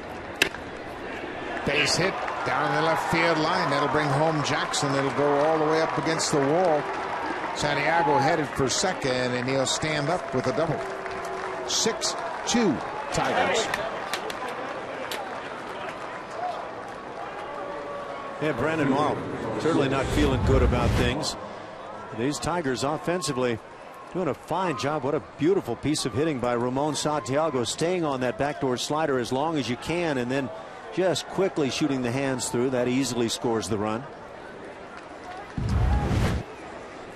3rd double of the season for Santiago. There's a sharply hit ball. Cooper has it, and Brennan Bosch, who started it all by striking it out, will end it with a hot shot to first. But the Tigers send 10 men to the plate here in the 4th inning and score 6 runs. They have taken a 6-2 lead.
As a sportsman, definitely as a baseball fan, you have to visit Fenway Park is included. That's one of the items you can bid on tonight. You get to go to Fenway, round-trip airfare, and not only are you going to Boston, but you're also going to be there for the July 4th weekend to see the Jays take on the Red Sox, currently only going for $3,800. So call in right now. Buck, back to you. Ivanka, that is a great trip, and you're right about going to Fenway Park. If you've not been there before, there's nothing like a summer series at Fenway against the Red Sox, and it's the 4th of July weekend, just for good measure. So you get to go down to Boston and fly down and see a game. Fenway Park is great, even as you get ready to go inside Fenway Park. There's so much going out outside the ballpark before the game starts. Right back up the middle. Rivera gets things going here in the bottom half of the 4th inning. Brandon Moore obviously upset by leaving this game early, and he's not pleased. Pitchers have to wait around 5 days when their turn comes up, and he was upset being lifted from this ball game in the 4th inning. Nothing wrong with that. I like to see a little passion involved. And we've heard John Farrell make that same comment at times this year. It is good to see from your players. At the same time, if you're the manager standing on the hill and you've just taken the baseball, you want to see some form of decorum as the pitcher leaves the field. Well, John Farrell, as a pitching coach, has been out there a few times when a lot less than decorum was going on, I'm sure. You and I have both been out there with pitchers when things weren't exactly pleasant. but it's a passionate situation. You get a pitcher out there and he's not having a great night. He keeps up runs early in the ball game and then has to sit the rest of the game out. That's not a lot of fun. I wonder where the center of the anger for Brandon Morrow stems in that inning. Does it come because he knows that he fell short? Does it start with the wild pitch in the dirt and the inability of Jose Molina to get down and block it? Does it come from just feeling like a manager didn't stay with you long enough? Probably all of the above. Very possibly. Combination of everything. 2-1, nobody out. JP Arencibia tonight, the DH. 2-2. But you've been out there in those situations, and Brandon Morrow's never an excuse maker. He just didn't look like he was really in rhythm tonight. 6 strikeouts. That's just testimony to how good his stuff is. But 3 walks. 2 of those walks in the 4th inning came in to score.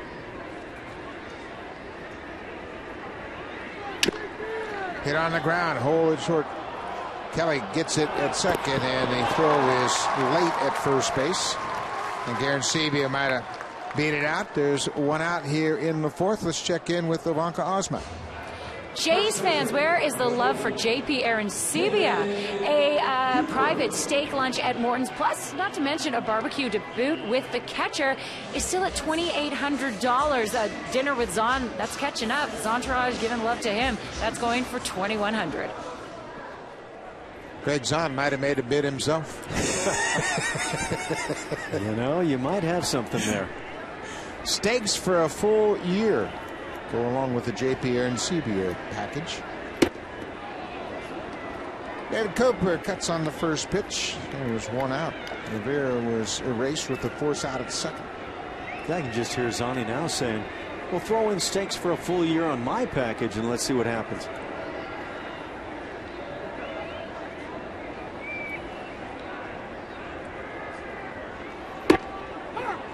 Oh, 2. Well, that was a good, lively fastball. Just stayed right there on the outside edge.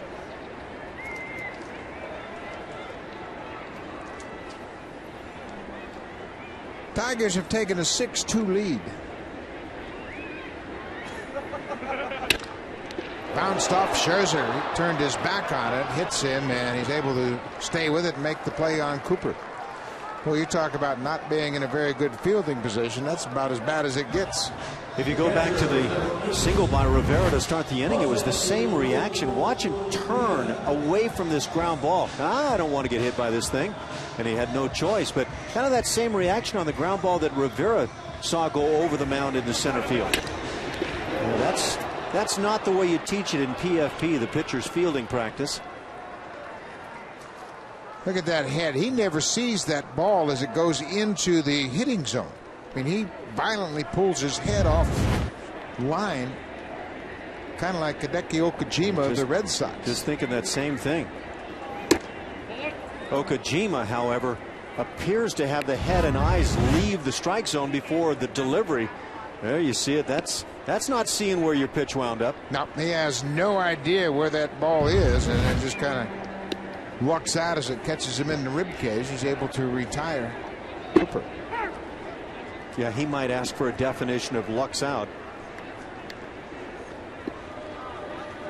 1-1, 2 outs with Arencibia at second.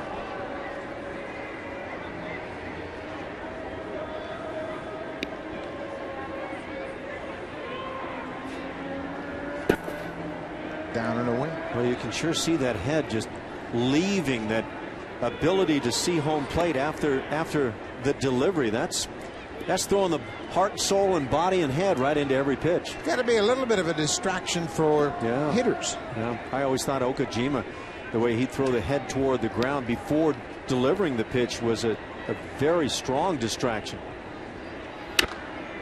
Ball is popped back out of play.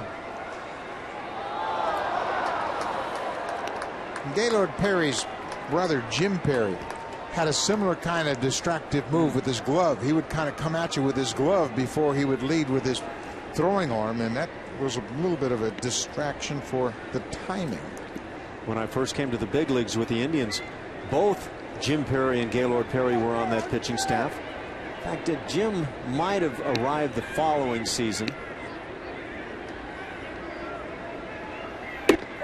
Strike 3 called. Down and away. Catches the corner. Scherzer strands a runner at second base. Gives up just a single. Now it's time for a connected update. Here's Jamie Campbell in the Blackberry Broadcast Studio.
Jays Care Charity Broadcast Auction officially comes to an end, but we're going to check out some of the numbers we're receiving so far. That trip to Boston getting $3,900. The meet and greet steak lunch with JP Arancibia is only at $2,800. So you're going to want to call in and get in on that one. How about taking in the game in the comfort of the TD seat? Some big cushy couches or chairs to watch the ball game. Or the Phillies, when they come to town, it is over the Canada Day long weekend.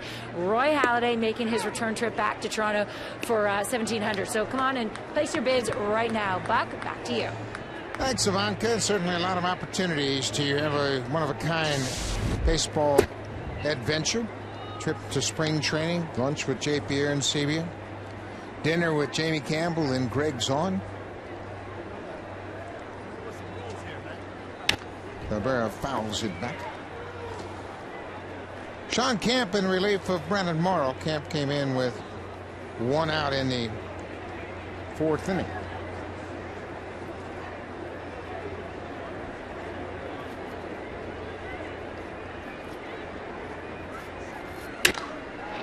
Breaking ball, center field, not that deep. Cabrera is retired. Cabrera now 1 for 12 in this series. The Tigers can live with that. They've won 2 of their first 3 games and have a 4-run lead here. The roof is wide open on a perfect night for baseball here at Rogers Center. Tigers will leave after this game and go to Minnesota for a short 2-game series, with the Boston Red Sox will be at Rogers Center. Also a 2-game series. Starts tomorrow night.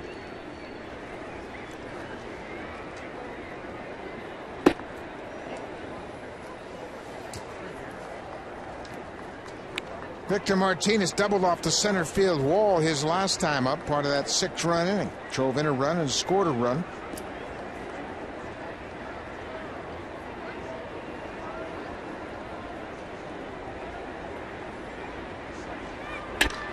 Drives this ball to the gap in left center, and that's going to get down and bounce off the wall.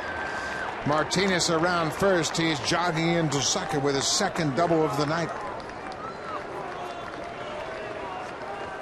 Yeah, getting a pretty good peek here this evening at what Victor Martinez can do with a bat in his hands. Takes this pitch fastball running away from him, but up in the strike zone area, and drives it the other way. Second time he drives one to the wall. And he can do it from both sides of the plate. That's a good example of how great hitters hit in this game today. First thing they think about is the opposite power alley. And once that ball is up about belt high away, that's the pitch they can do the most damage on. So Don Kelly's had a good night in his start here. He's had a couple of hits. Hits it sharply, but right at David Cooper. Cooper will beat Kelly to the bag. There are 2 outs. Martinez moves to third.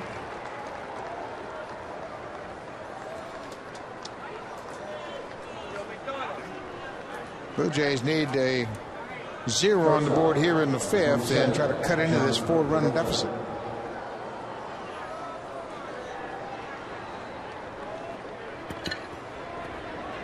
Johnny Peralta.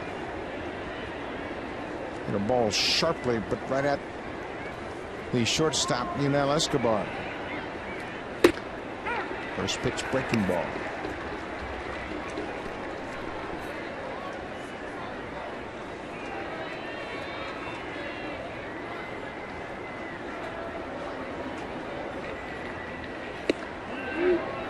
Just off the plate with that sinker. Blue Jays don't have more than one multiple inning guy, really a long man. Carlos Villanueva is their long man. As we mentioned, he's already pitched in this series. Pitched 4 2/3. Pretty much takes him out of this. Actually, he pitched on Saturday, so he's probably going to need at least until tomorrow to even think about cranking it up again. Bounced foul. We'll be right back here tomorrow at Rogers Center. Blue Jays on Sportsnet. Red Sox will be in town for a 2-game series. Left-hander John Lester will match up against Kyle Drabek. Lester at 4-1 with a diminishing ERA at 2.33. Sean Kemp dispatches Johnny Peralta with a slider. He strands a base runner. Max Scherzer takes them out with a 4-run lead.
Up to 40 kids enjoying the ball game from the luxury of a box. More than 3,000 kids throughout the season get the opportunity through Jays Care. What a great opportunity for kids to come to the ball game and enjoy a luxurious box here at Rogers Center. Chance to see the Blue Jays game in total comfort. And you can bet there's some good food in those warmers right there for a great night at the ballpark. Escobar's had a good night at the ballpark. Singled in the first, homered in the third. His 3rd home run of the season. Boy, it'd be good to get him going again. He's been mired in a little bit of a slump. They're trying to get him to shorten up and quicken up.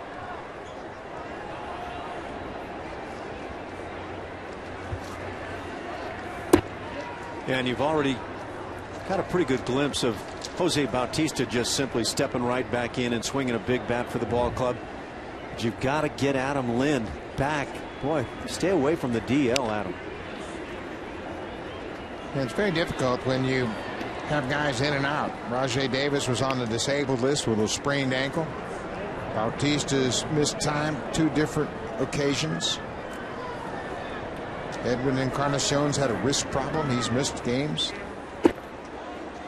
And when games are missed, typically it's very difficult to just simply step back in and get yourself hot if you weren't already hot before you left. But Rajai Davis, one of those guys that has scuffled along trying to get something started again. And that's what's so remarkable about Jose Bautista. He's come back with 3 hits in 6 at-bats. Just hasn't missed a beat. Think back to opening day and how Rajai Davis looked like that spark plug, the igniter with this team, and just haven't been able to see a lot of that. This has popped up down the right field line in foul territory. Cabrera can't catch up to it. Kind of hit down there in no man's land. Finds that sliding is kind of fun on the rug. Guess if you could do the things he can do on a baseball field, you'd have a lot of fun. Yeah, winning is kind of fun too, isn't it? It keeps smiles on faces, and I think you play better baseball when you're having fun. And that's the old adage, what comes first, chemistry or winning? Yeah, I don't know that there is an exact answer, but if you're having fun playing the game, you're likely to play it free and easy, and things tend to happen better. Jim Leland's having fun.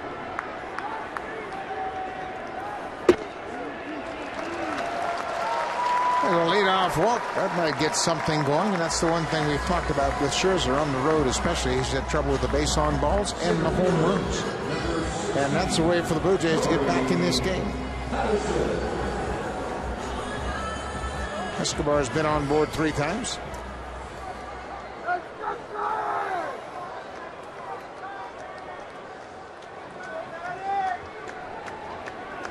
Corey Patterson, the center fielder. Shows Martin jumps back from an inside fastball.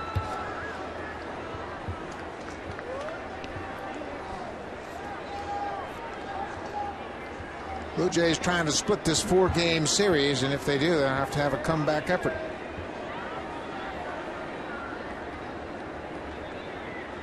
Come back against a very tough right-hander. Anderson fouls it off the end of the bat. The good ones tend to start to lock it down once they get a lead. We talked about Scherzer being 5-0 on the year. Tigers have won 6 of his 7 starts.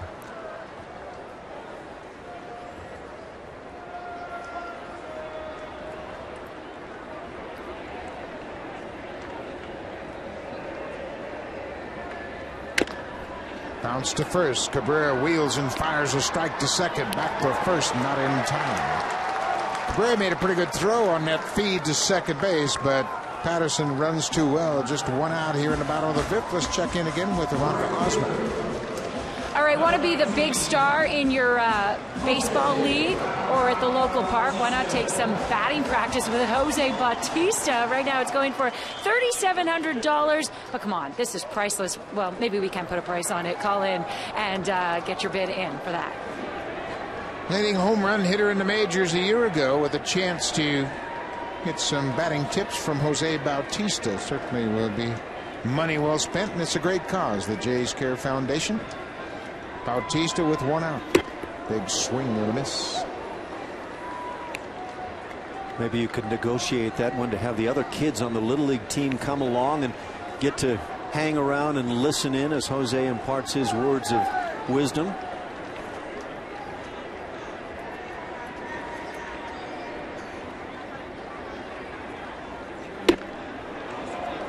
That off-speed pitch had him out in front. Here I am playing the part of the agent.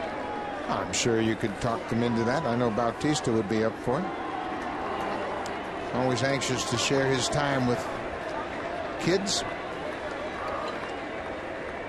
No balls and 2 strikes, 1 out here, bottom of the 5th inning. Breaking ball into the dirt. Scherzer in his 2nd year with the Tigers, and came over in a trade from Arizona along with Daniel Schlereth for Edwin Jackson and Ian Kennedy. That came in December of 2009. Came up with the Diamondbacks in 2008. Pitched in 16 games, had an 0-4 record. Previous slider in the dirt was a great example of what you want your catcher to do with that breaking ball in the dirt, whether with 2 strikes on the hitter or with a man on base. Real fine work by Avila.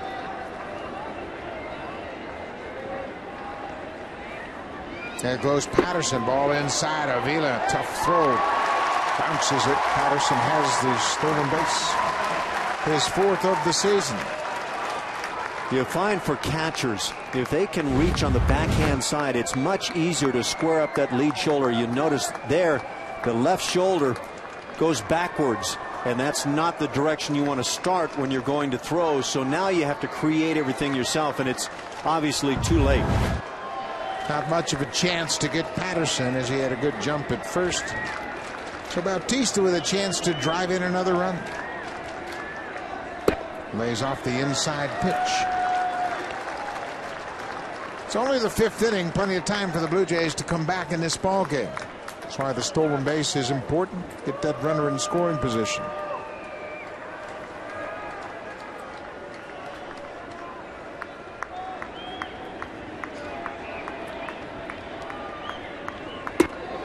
Breaking ball got away from Scherzer, and Bautista will be on board. So now things become interesting as the Blue Jays get 2 on. Just gets launched out of the right hand of Scherzer, and clearly no intent there. Scherzer wanted to drop a good slider down and away. Jose Bautista knows what it's all about, and he's willing to get on base and see if he can find a way to come up with a big inning for the Jays. That's a pretty interesting meeting. The pitcher being visited here in the 5th inning by the manager, Jim Leland. And you could see it was a very short message to Scherzer. Something like, when you've been provided a 6-2 lead going into the 5th inning, pretty good time to throw strikes. Let's not put men on base as freebies. 2 walks here in the inning, setting up a big swing. Maybe just a little bit different language from the manager, but I think you've caught the essence of his message. Nothing more than the essence. 1-2, 1 out. Edwin Encarnacion, the cleanup batter. Chance for the Blue Jays to cut into this 4-run deficit. Big swing and a miss. Yeah, Jim Leyland in the 5th inning. Obviously, a starting pitcher needs to go 5 to qualify for a win. Jim Leyland doesn't care about his pitcher's wins. He just won't want to give up this lead. And he is not there to make friends. He's there to win baseball games. He's been a great manager for a long time, but you're right. He'll call out players. Heard players say of Jim Leyland that a little bit tough at times dealing with a skipper who, when you find yourself waking up in the morning, you find that Jim Leyland has said some things that may not be all that kind about every one of the players on the team in terms of their performance. Nothing personal, but he's all about performance. 6th season with the Tigers.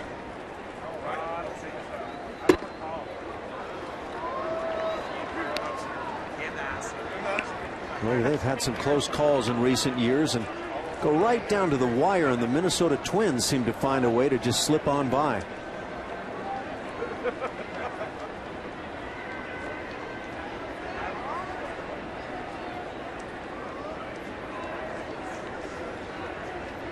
One ball, 2 strikes, 2 on. Encarnacion goes down on strikes. Again, let's check in with Ivanka Osman. Well, guys, only 30 fan gift pack left. It's only $100, and you get all of that on your screen. A game-used ball, a hat, a towel toque. It is the ultimate pack for the Jays fans. So just go online. Like I said, only 30 left. If you want, you can also make a cash donation of any kind. Buck, back to you. Great job, Ivanka, getting rid of all of those packages, and everybody gets a taste of the Blue Jays. The Hustle and Heart package, just 100 left. 2 outs. Aaron Hill looks at an outside pitch.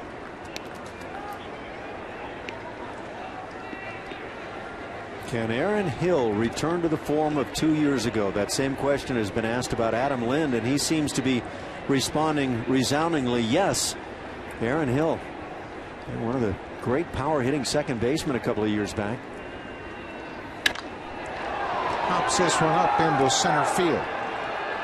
Austin Jackson waits on it, and Scherzer gets out of it. Little message from the manager spurred him to strand a pair.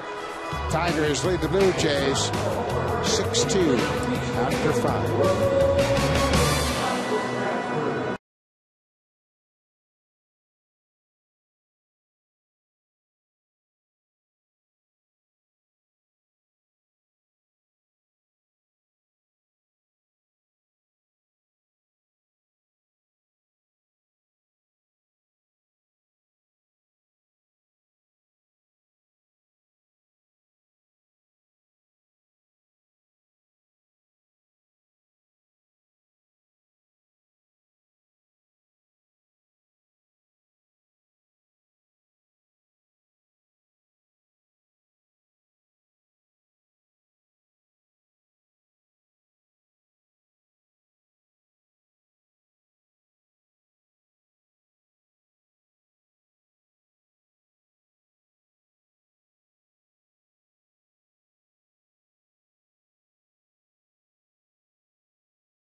Just a couple more innings to make your bid, and there are the phone numbers on the screen, so help out a great cause. The charity broadcast auction going on right through the 7th inning here tonight. There's a base hit off the bat of Alex Avila to start things off here in the 6th. Corey Patterson quickly over to cut it off. Avila will go into second base with a slide. Boy, that ball jumped off his bat, and he saw it split the outfielders in right center. Hustled in with a leadoff double. His 8th double of the season. Sean Camp gets a lot of sinking action, but when it starts up, then a hitter can handle it, and this ball just drilled. Every bit of effort from your center fielder, Corey Patterson, that's all you can do. But as the momentum carries toward right field, no way to get up and stop Avila from picking up 2 bags. Ryan Rayburn takes a strike. That's another thing Jim Leyland insists upon. After you get lead-off double from your 8-hitter, Rayburn, now his job, his assignment is to move Avila at least from 2nd to 3rd. Tigers have already had their big innings, 6 in the 4th. Now, see if you can pick up a run every time you have a shot. Just keep tacking on is what the players will call it, and you tack on enough and you're not going to get caught. Tigers are trying to improve to the 500 mark. They are 17-18, currently 6 back of the Cleveland Indians in the AL Central.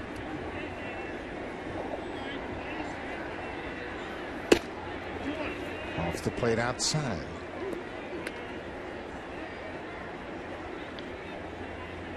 The Tigers got out to a 3-7 start.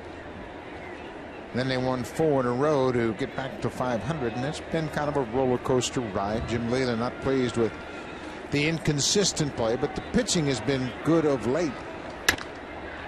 Rayburn with that opposite field approach fouls it up.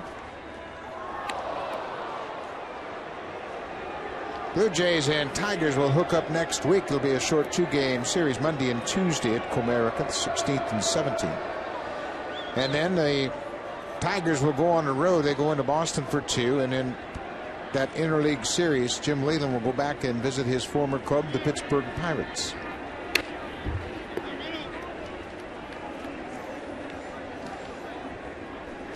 I think we've got a record tonight. I think this is the first time Jose Molina has gone out to the mound on his own, and here it is, the 6th inning. Kind of a delayed run to the mound tonight. I wonder if Brandon Morrow might have said, I would prefer being able to kind of keep my rhythm. I know I played with many pitchers who did not like the rhythm broken up. Octavio Dotel starts to throw. 2-2. Popped up into shallow right field. Hill going backpedaling in. He'll get there and make the catch. Rayburn can't move Avila off second. It'll be back to the top of the order to red-hot Austin Jackson. Jackson had a bases clearing 2-out double in the 4th. He would come in to score on the base hit by Santiago. Tigers busted the game wide open in that 4th inning. Boy, Jackson swinging a lot different at the end of this series than he was at the beginning of this series. He came into Toronto hitting 190. Average up now to 226.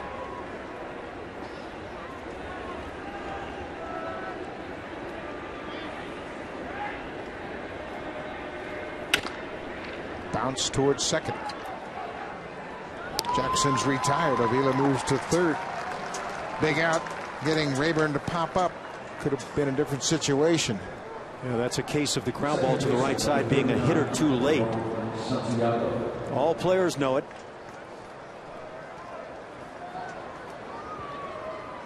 Sean Camp now will try to strand this runner at third base. Ramon Santiago, RBI double his last time up. Lays off the changeup down and in. Batting practice for major league hitters is not all about crushing balls out of the ballpark or hitting line drives to all fields. Sometimes it's simply about the hitting coach saying, man on second and nobody out, and you're supposed to hit that ground ball to the right side. Santiago lines it to center. Corey Patterson slides. Looked like he made the catch. He was able to hang on as they slid to the ground, taking away a base hit and an RBI from Santiago. Patterson with an active inning in center field ends it with a nice sliding catch. Look how he turns his head away. Must have lost it in the lights.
All deserve a little vacation, and why not throwing in some baseball to it? Get away to Boston to the Jays-Red Sox series over the July 4th weekend. Round-trip airfare, stay at a hotel, get a tour of historic Fenway Park, or what about spring training action?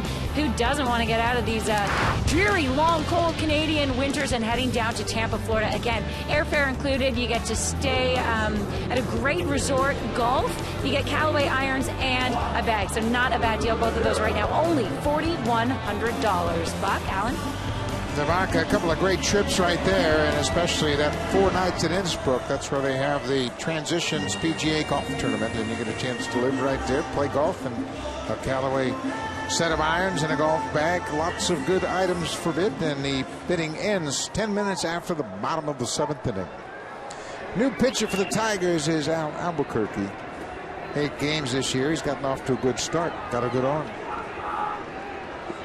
18 strikeouts in, what is it, 10 1/3 innings. So yeah, I guess he does have a good arm.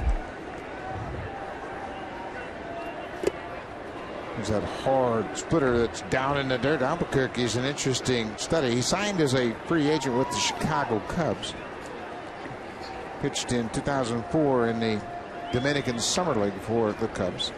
Then injured himself, did not pitch in 2005. Signed with the Arizona Diamondbacks and just been bouncing around since then. Been dealing with injuries an awful lot. Shoulder problems. He had a right shoulder tear in 2008. Went to Colorado in a deal with the Cubs. But just like with many teams where you can find a reliever that throws hard, just happened to find a healthy one in Albuquerque, and he's doing a pretty good job for Jim Leyland. We heard John Farrell talking about bad approaches by hitters at the plate swinging at balls. The first 2 pitches from Albuquerque well out of the strike zone, and yet Rivera started the bat early and couldn't stop it. And then he gets polished off here with a sinking fastball to a couple of splitters followed by the heater, and there's strikeout number 19 in 10 2/3 innings on the year. Max Scherzer goes 5 innings. He allows 5 hits, a couple earned runs. He walked 3, struck out 5. He's in line for his 6th win of the season. And now it'll be up to the Tigers bullpen to hold on to that. JP Arencibia, the DH tonight.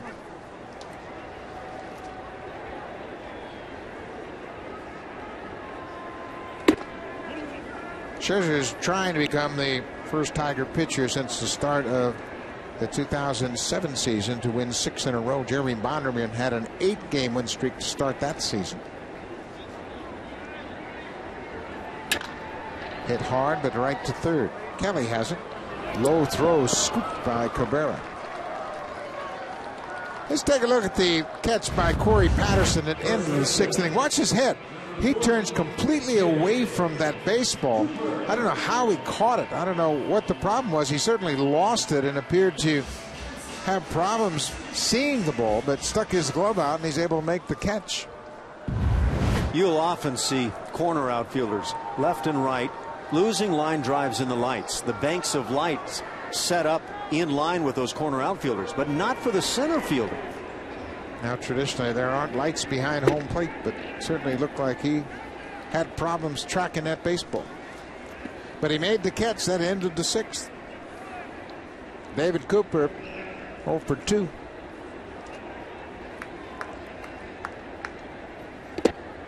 Bounced into her. 6th inning, a 6-2 lead for the Tigers. All their runs came in the 4th inning.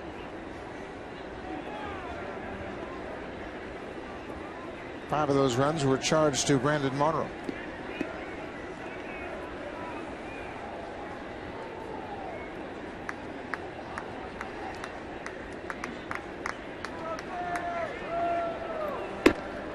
Three and 0.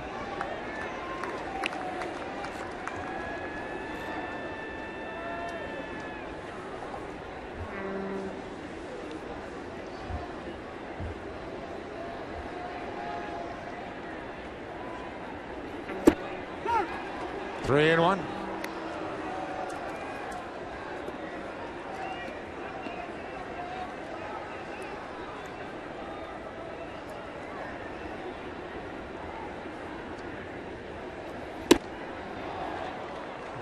Corey Patterson on the Blue Jays bench after the inning, explaining to his teammates he had it all the way. Ricky Rivera said, "What is that?" Into the glove, but he caught it. He pointed right at the bridge of the nose between the eyes, as if maybe he was saying, "I thought I was going to get hit right here." The breaking ball in the dirt. Avila gets it. Cooper is headed for first, but he'll be retired on the throw from the catcher. 1, 2, 3, 6 inning for Al Albuquerque. We will go to the 7th. Tigers up by 4.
in the 7th. And I don't think I need to remind you again about these items and how unique and rare they are. I mean, where else would you get to have BP with Jose Bautista, or have lunch with JP and Xavier, or dinner with Jamie Campbell and Zahn? So call the number on your screen and place your bid, because we're running out of time. Again, 10 minutes after the last out in the 7th inning. Buck, Alan? Thank you, Ivanka. And we could probably arrange for Alan and I to play golf with you at Innisbrook next spring if you want to buy that package. I can volunteer. I'll volunteer myself, Alan. Are you in? Generally, I'm pretty busy, but I'll go ahead and take that one. So we will be included in your little outing down there. We'll play golf at the Innisbrook Resort if you come to spring training. That is a great track. One of the best. Octavio Dotel in to work the 7th inning. It'll be the heart of the order. This is where the problems began for the Jays, and Brennan Bosch lines it down the left field line, but that slices into foul ground. Back in the 4th inning, Brandon Morrow was cruising along, struck out Brennan Bosch to start the 4th inning, but Bosch reached on a wild pitch. Then Cabrera walked, and then the floodgates were kicked open by Victor Martinez and Don Kelly. The Tigers would end up scoring 6 runs in that 4th inning.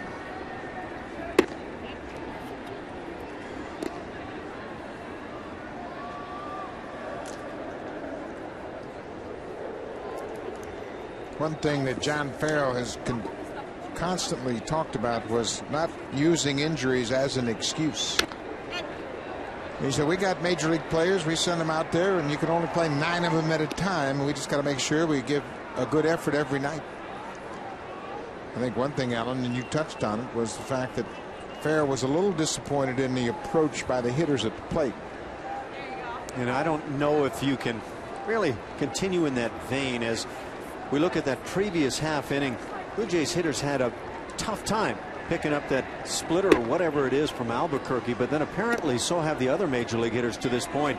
He's just striking out everybody in sight. But when you see guys trailing as they are right now, 6-2, and swinging at a splitter in the dirt on the first pitch of the inning, probably not seeing the ball the way you'd like, if not blatantly having a poor approach.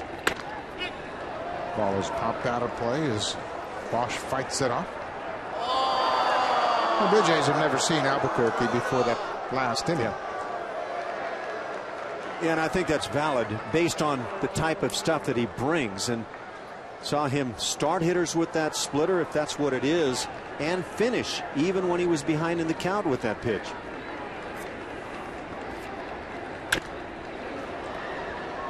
Rotel's doing a good job of tying up Brennan Bosch. Albuquerque's got a good arm, and you can see this is the one thing that general managers have found over the last several seasons. You're better off just looking around trying to come up with good arms in your bullpen than committing multi-year contracts to relievers.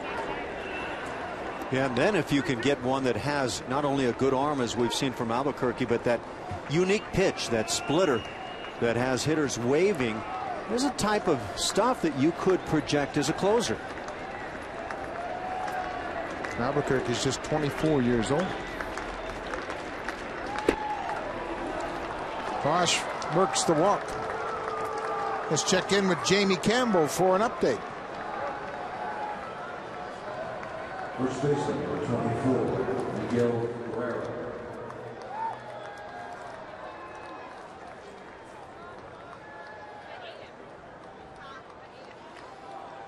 Adrian Gonzalez off to a good start in his Boston career. Josh Beckett looking to improve to 3-1. Boston's gone through a tough stretch of late.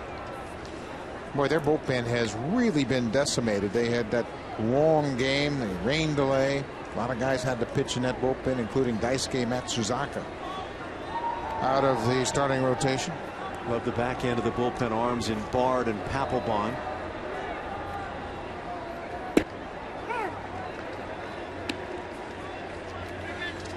Miguel Cabrera facing Dotel. You're right, though. Adrian Gonzalez, who wasn't lighting it up the first couple of weeks, has really picked it up. The numbers look like exactly what the Red Sox brought him in to do. Yeah, he's playing ping pong with that green monster fence now in left center. And the way he handled a very tough hitter's park in San Diego, driving home runs to left field, you figured Fenway Park would just be ideally set up for his left-handed stroke. And looks like that's playing itself out. 1-1 to Cabrera. Cut on and miss. Hotel took something off the breaking ball. Yeah, if those Red Sox ever get Carl Crawford back on track and playing the way he can, watch out for Boston. Yeah, I think he's going to be fine, obviously, and both he and Gonzalez, a little bit of a slow start in their first year with the Red Sox. Dustin Pedroia also off total numbers right now, not where he would like them to be. 2-2. Give you an idea how taxed the bullpen is for the Red Sox. Clay Buchholz sat out for 2 hours and 7 minutes in the delay after his start and came back and pitched after that. Generally, you get 45 minutes to an hour with a starter, and manager will go to somebody else. There goes Bosch. This ball is a foul ball down the right field line.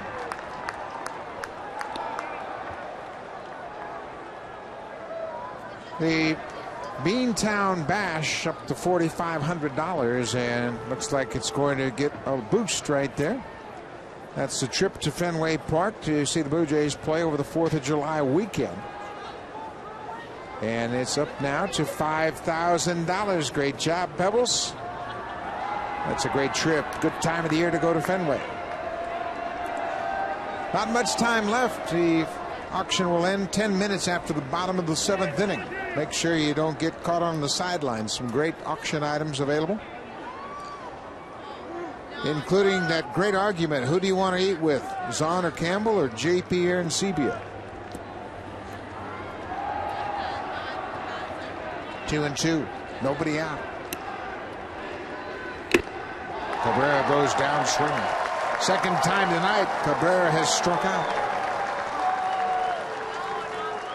Well, you might want to consider, if Arancibia is really hungry after a game, you might go after your meal as well. But yeah, there's that riding fastball. Dotel's lived with that pitch through the years. Victor Martinez has a pair of doubles tonight. Blue Jays are only down by 4.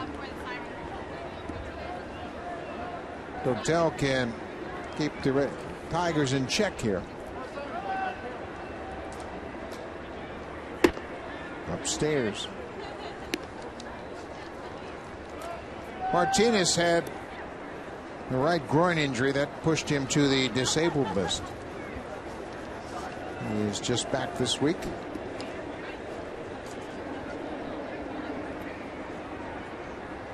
Dotel's done a pretty good job against left-handers of late. That ball is high and deep to right field. Bautista will turn and watch this thing sail into the seats in right. Victor Martinez, a big night at the plate. A 2-run home run, his 3rd of the season. He's had a 3-hit night here tonight at Rogers Center.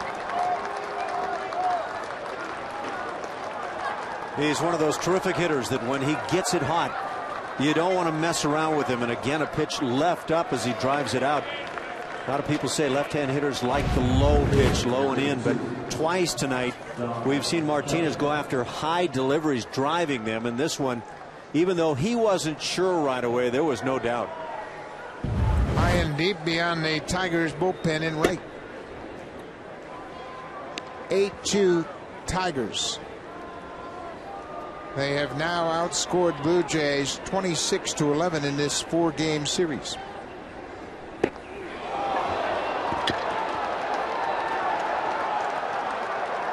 Yeah, this is not a case of retaliation. This is a slider.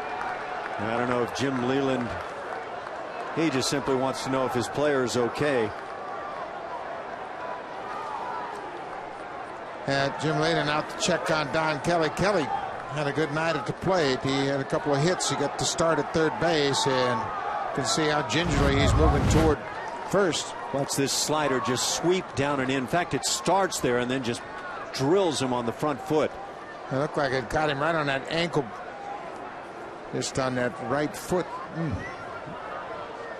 That'll mess up a day. And they're going to take him out of the game. Jim Leyland says, you know what, we better attend to that right now. So Kelly will go in there and have the training staff look at that. And Don Kelly gets his start, had a good night. And it ends on a rough note. Brandon Inge, the veteran, will take over as the pinch runner at first. Running at first base for the Tigers, 15, Brandon Inge. Seventh inning, 8-2 Tigers. Victor Martinez has driven in 3 here tonight, as has Austin Jackson. Johnny Peralta cuts on the first pitch.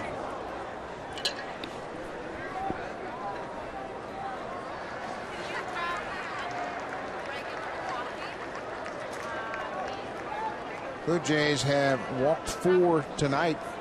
3 of those Tiger walks have come in to score.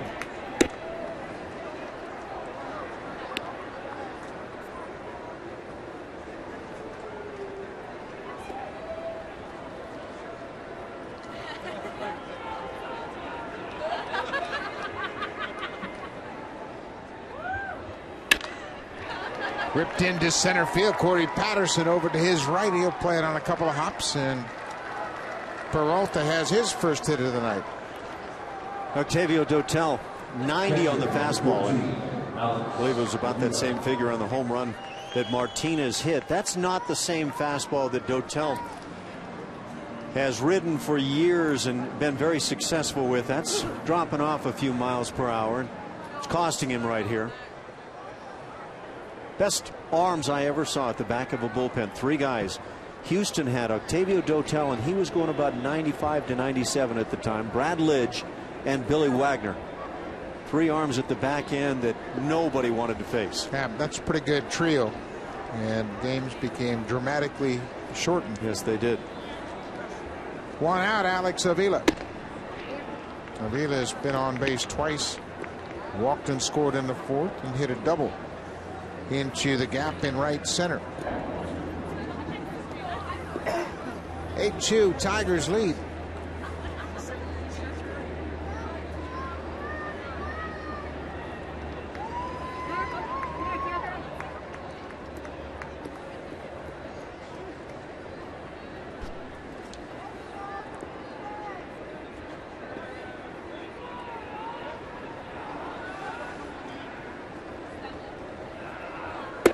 Inside, 2-0. Blue Jays were anxious to get home, figuring that after that long month of April, 17 home games in May would do the trick to get them turned around. The Tigers have spoiled that.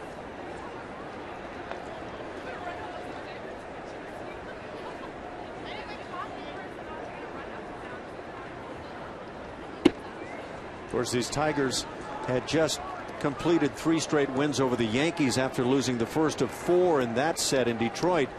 So the Tigers, you have to credit with playing good baseball, but it doesn't feel at all like the Blue Jays are on their game right now. Just a little out of sync with so many of the regulars in and out of the lineup. There's a strike, 3-1. And you got to think that the situation with Adam Lind is one that needs to be resolved very quickly. Very quickly. That bench is far too short even right now.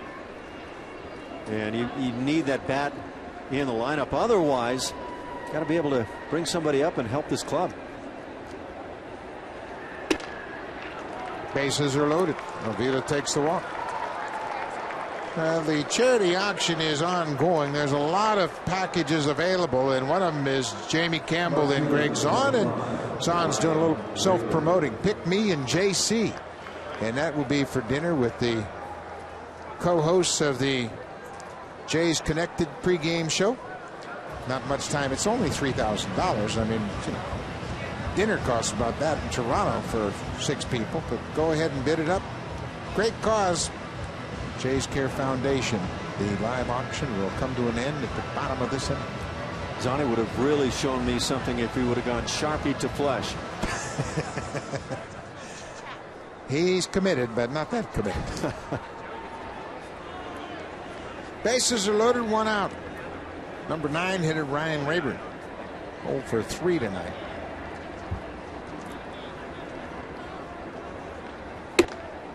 Takes a pitch upstairs. Dotel came in to start the 7th inning, walked the first batter he faced, and struck out Cabrera.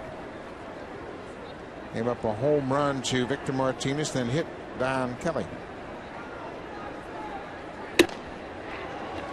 Ball on a strike. Bases are loaded. Pinch runner Brandon Inge is at third. Johnny Peralta's at second, and Alex Avila, the catcher, at first base. Bases full of Tigers, just 1 out. On the ground, through the ball, left field. 1 run will come in to score. Peralta stops at third. 9-2 Tigers. Tigers have had a couple of big innings here tonight. They sent 10 men to the plate in the 4th. Really not a bad location for Dotel. It does find the heart of the plate, but down around the knees. You hope to get that ground ball just at an infielder.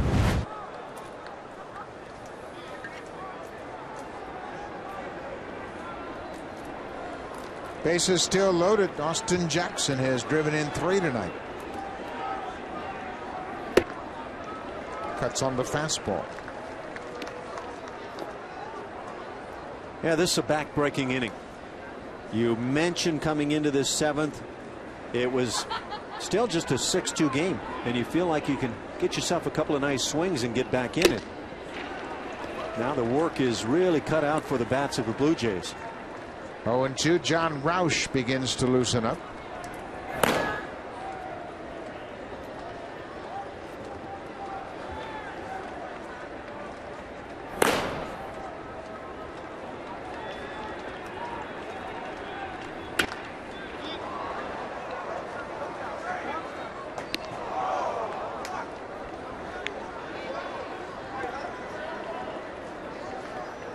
Dotel in this inning, 32 pitches so far. Walked 2, hit a batter.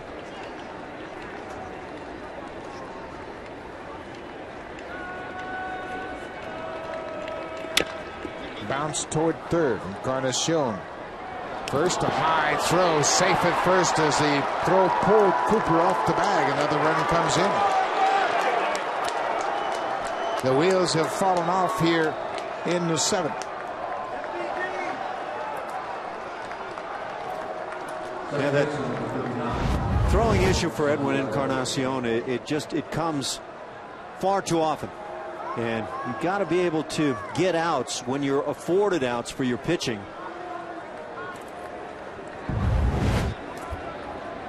Jackson will pick up an RBI on the air by the third baseman. The bases remain loaded. Ramon Santiago hits it an outside fastball. Tigers have hit around it for a 2nd time tonight.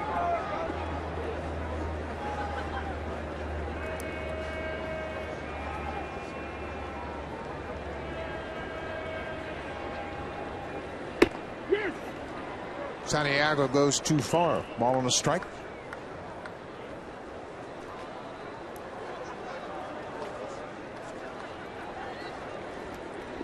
Blue Jays won the opener of this series 7-4 behind Jesse Litch.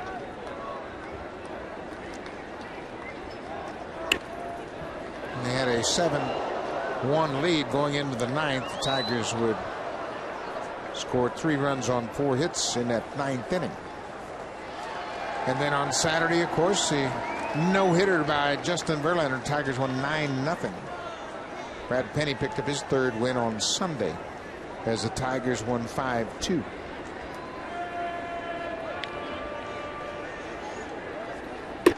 Breaking ball, strike 3. Dotel gets Santiago, 2nd out of the inning.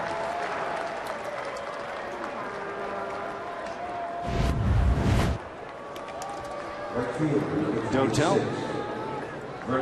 tries to bring that breaking ball. Big breaker as he starts it high around the shoulders and drops it right through the strike zone. John Farrell has seen enough of Dotel here in the inning. So Dotel will leave the game in favor of John Roush. And Roush will come on to face Brennan Bosch. Tigers 10-2 here in Louisville. Number 60, John.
Comfort combo right now, it's at $2,900. What better way to watch the game than from the big comfy green chairs? Also in the GTA, you get a limo ride to and from the Rogers Center. Not a bad way to travel. Also, Major League memorabilia, McDonald right now has the highest bid at $2,500, and this includes all sorts of game-used equipment like Jose Bautista's bat. I'm sure he hit a dinger with that one at some point. Aaron Hill's helmet and autographed signed jersey by JP Arancibia. So lots of great items that you still have time to bid on, and you can also make a cash donation. Buck, Alan? Ivanka, thank you very much. Great job on those Blue Jays packages. They sold out all 250 of those packages. Remember, not much time left to support the Jays Care Foundation. Phone in to make a bid. And Alan and I have promised to play golf. Just win that prize to spring training, and we will meet you at the Copperhead Golf Course and have a round of golf in the spring. It's all about doing the right thing from my perspective. It's the least we can do, Alan. Yes, it is. New sign from Greg Zahn. Jamie and I are a great date, and I'm not even going there. But he's doing his best trying to drum up some business. He is determined to outbid JP Arancibia on that package. Chance to go to meet the hosts of Jays Connected. Jamie Campbell, Greg Zahn. They'll have dinner. I guarantee you it'll be a very entertaining dinner. Yes, it will be. Not much time left. Make sure you call in. Bottom of the 7th inning, just 10 minutes after that inning comes to an end. John Roush in here to face Brennan Bosch. 2 outs. The bases remain loaded. The Tigers have scored 4 more runs here this inning to take a 10-2 lead. Avila at third. Rayburn at second, and Austin Jackson at first base. Jackson's had another big night. He's driven in 4.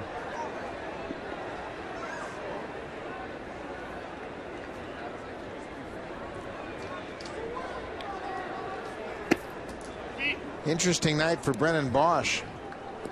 He's 0 for 3, but he started the rally in the 4th inning by striking out. Reached on the wild pitch. He would later walk here to start the 7th. So he's been the igniter. Yeah, that at bat of his in the 4th inning, striking out and reaching as the ball gets by Molina, might be, in my mind, the key at bat of the ball game.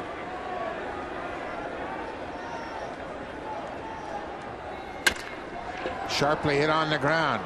Hill is there. Bosch just barely out at first base as he hustled down that line, but the Blue Jays finally get out of the 7th inning. The Tigers score 4.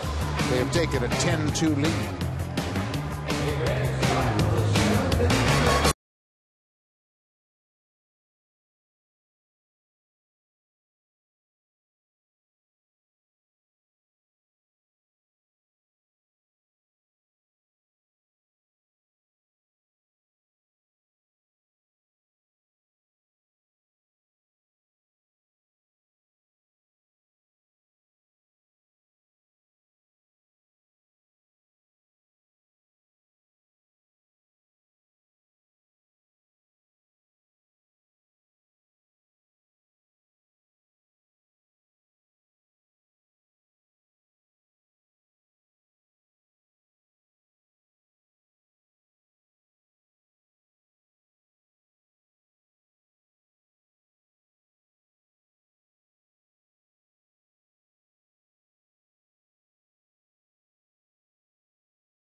fly round trip down to Florida. You get to see a couple of the Jays spring training games. Now, Buck and Allen, they have offered to join the foursome in golf at this great club, but I want to play too because I know how to hit the links. So I'm offering to even be a caddy or just drive around in the cart, drive the cart. How's that sound, guys? Ivanka, you're a much better player than just to be a caddy. I know that for a fact, and you like to play, and certainly that'd be a great. We could have a couple of foursomes by the time it's all said and done. If we will make that happen down in Florida. 7th inning, number 9 hitter Jose Molina will lead things off. Molina has struck out twice tonight. Not going to let Ivanka hit from the red tees, are we? Oh no, she's a much better player. She can hold her own. She plays a lot. She likes the game. But that would be a good little capper for that package spring training game, and lots of Sportsnet on-air personalities. 2-1. Remember, the bidding on the Jays Care Foundation auction ends 10 minutes after this half inning. So if you're waiting for the last possible bid, it's coming soon.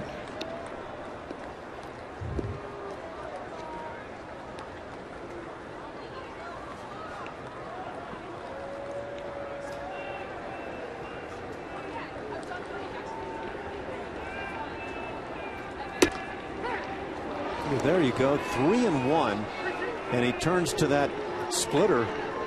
So that clearly is his #1 pitch. With an 8-run lead here in the 7th. Yeah, that's really unusual.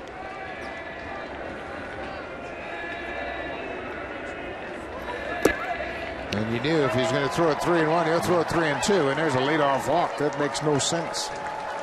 Yeah, that word should be around with all the major league teams that, yes, he has a good arm, but lay off the fastball. Go ahead and sit on that splitter.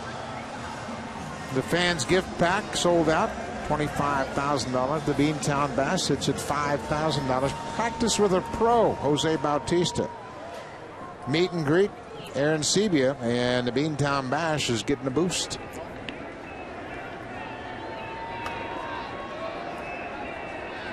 Wilson, 5,100. Good job. Is that the Wilson from Castaways? Yeah, I was just thinking, Tom Hanks, way to come through, pal.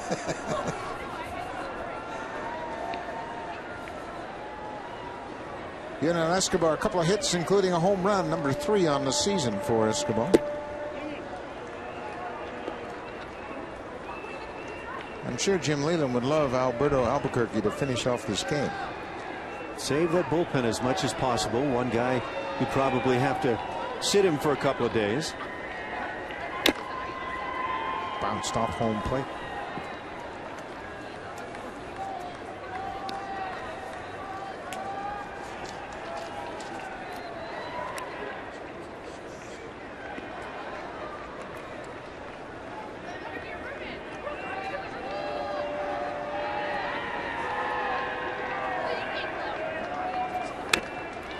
Escobar late on that high off-speed pitch.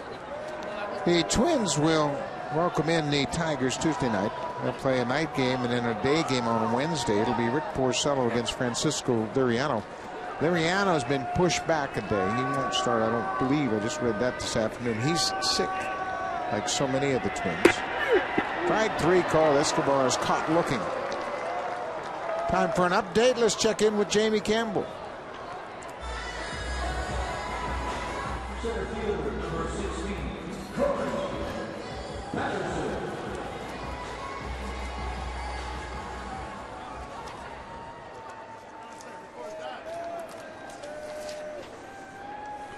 The Pirates under Clint Hurdle off to a good start.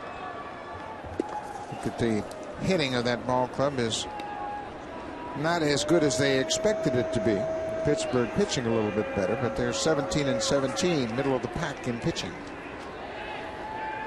Corey Patterson lays off that splitter, and that looks like the pitch that Albuquerque has the most confidence in. Pirates haven't classically spent a lot of money, but that's a good park to pitch in. You would think you could put some arms together to be successful there. Neil Walker is in the top 10 in runs scored. He has done a nice job. An offensive second baseman that can swing the bat.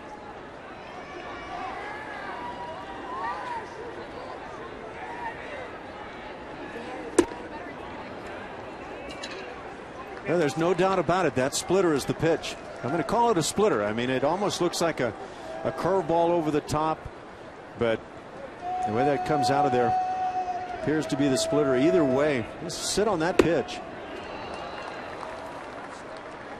Patterson swings and misses. Back-to-back strikeouts after the leadoff walk here in the seventh.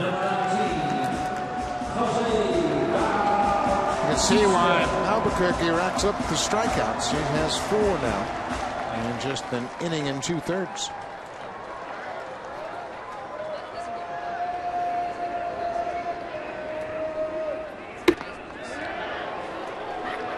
Bautista, perfect night at the plate. He's boosted his average to 367. That's best in the American League.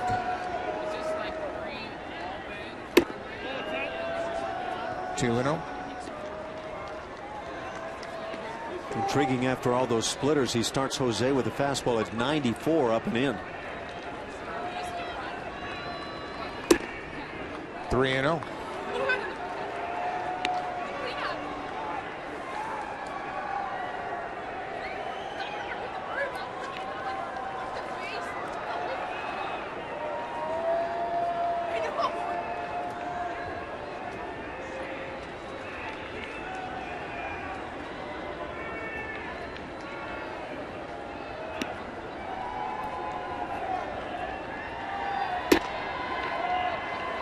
The 3-0 splitter. Yeah, that's really unusual. Yeah, and Alex Avila, the catcher, called for a fastball, and Albuquerque shook it off. Throws it again and handcuffs Brandon Inge down at third base. He stays on it and gets the force out. We have played 7 here at Rogers Center. It's time to check in with Ivanka Osmak to give us an update on the Jays Care Foundation auction. All right, we're officially on the clock, guys. Less than 10 minutes left for this auction, so call in right now to place your bids on some of these unique offers.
And that just took a big jump. It is now at $6,000.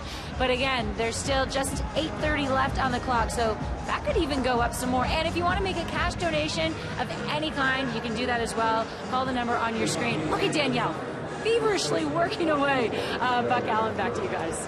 Thanks, Ivanka. And how about this? Practice with a pro. Just think about it. You get a chance to practice with a major league home run champ, Jose Bautista, and you can use that for a great birthday gift for a child.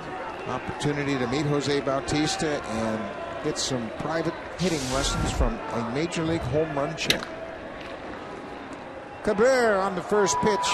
It's a one-hopper to the shortstop. 1 out. If hitting home runs isn't your thing, you have my sympathies, number one. And number two, Bautista leads the league in hitting, leads in on-base percentage, leads in slugging. He is just dominating things. And on top of that, he's maybe one of the most engaging people in the major leagues. Really is that. Chance to meet him up close and support a great cause. 7 minutes and 10 seconds left in the auction. Victor Martinez has been a thorn in the Blue Jays side all night long. 2 doubles, a 2-run homer. He's driven in 3 and scored a pair.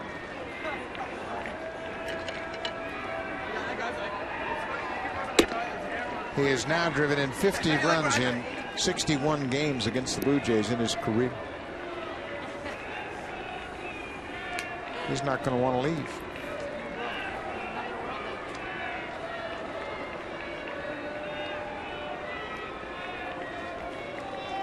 Inside. Yeah, you can easily see what the Tigers saw in Martinez, wanting to bring him over. 3 times he's driven in over 100 in a season in the bigs.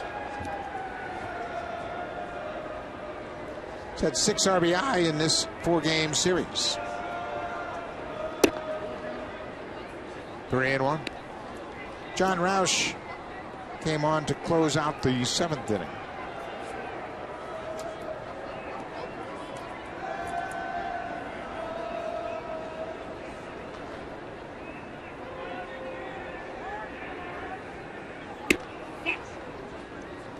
Martinez will take the walk. Let's check in again with Ivanka. Okay, guys, in just over 3 minutes, the batting practice with Jose Bautista has gone up by $1,000. Kirkpatrick now has bid $7,000, but there's still time left. And I think Zahn's self-promotion is working well because he's up $1,100 over the meet and greet with JP Arancibia. Well, you got to give Zahn a lot of credit. Self-promotion seems to be working. 5 minutes and 15 seconds to the end of the auction. Don't be left out. Brandon Inge batting for the first time tonight. Looks back from an inside fastball. In came in as a pinch runner in the 7th inning, taking over for Don Kelly, who was hit by a pitch.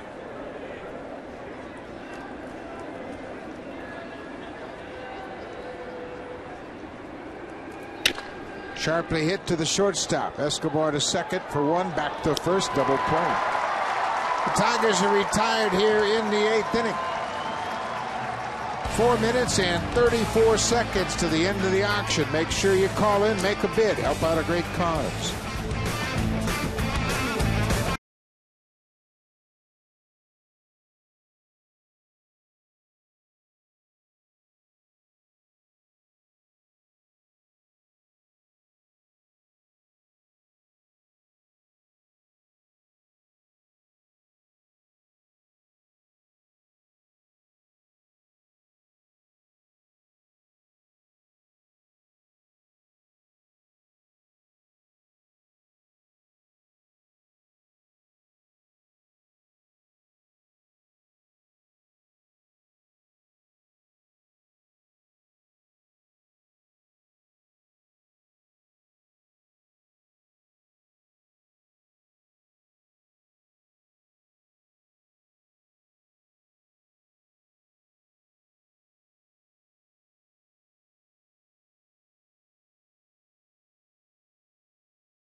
2 minutes left in the charity broadcast auction. Make sure you call in, make a bid, help out a great cause. Joaquin Benoit, the new pitcher here in the 8th. Benoit, a terrific season a year ago for Tampa Bay, off to a bad start. 13 hits and 11 innings pitched.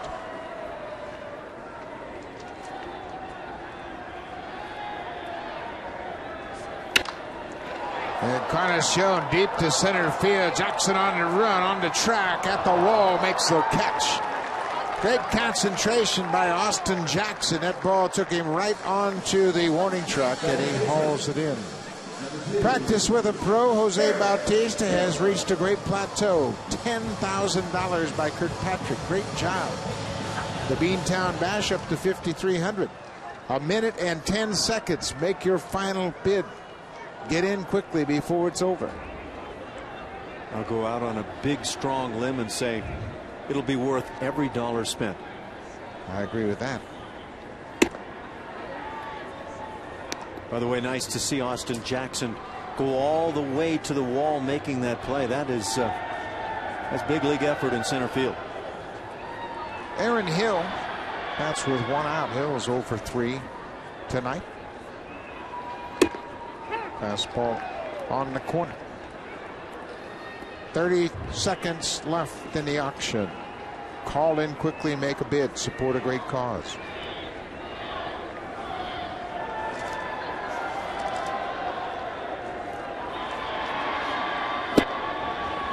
Breaking ball.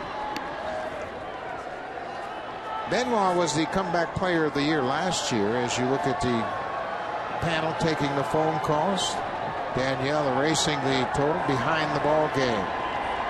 Paul Beeston, Alex Anthopoulos has just bumped up to 4,300, and the auction has come to an end. Aaron Hill drills it to left field. It's his first hit of the night. Comes with 1 out here in the 8th.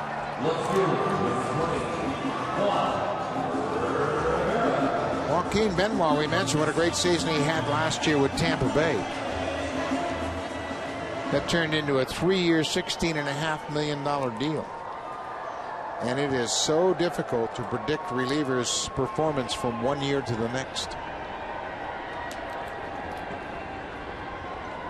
Over a 3-outing stint, end of April, early May, he allowed 9 earned runs in 3 outings. That was the entire season total for him a year ago. He also lost 2 of those games, and that's how many games he lost all year in 2010. Very difficult to commit multi-year contracts to relievers. You just never know what you're going to get from year to year. Rivera out in front, loops it down the left field line into the seats. Well, again, you can look at the example set this year by Tampa Bay, and there may be a number of reasons why their bullpen has done so well, but coming into spring training, even out of spring training, everybody's saying, well, the Rays lost all of their bullpen over the offseason, and yet their bullpen is #1 in the American League as we speak. Kyle Farnsworth has 7 saves, but I think a lot of it has to do with how deep their starters go into games. The bullpen certainly not overused. 0-2 to Rivera, cued off the end of the bat. Tampa Bay got some tough news with Jeff Neiman going on the disabled list. Andy Sonnenstein will take his spot in the rotation. And with that, they called up a young pitcher from the minor leagues, Rob Delaney. And just like everything else for Tampa Bay, Delaney had a 1-2-3 outing in his debut this year. What's Joe Madden promising those guys down there? Themed trips on the road. Yeah, you know, that plays well. They've had a Tampa Bay Lightning themed trip. They had a Navy SEALs themed trip already. But they have turned it around. They are currently tied with the Yankees atop the AL East. Rivera's hanging tough against Benoit.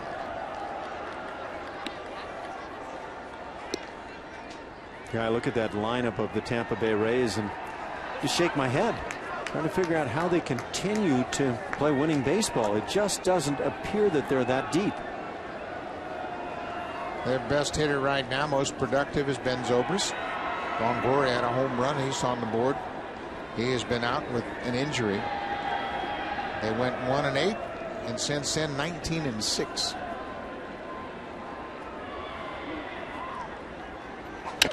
Rivera putting up a battle here. Benoit can't put him away. Yeah, well, we're talking about teams in the American League East. The Blue Jays recently passed through New York, saw the Yankees. To me, they're obviously a very talented team, but it would appear that the aging game is starting to set in with that team. We're going to see that played out this next month. The Yankees are off today, and then they will begin a stretch of 32 games in 33 days. And a lot of that on the road.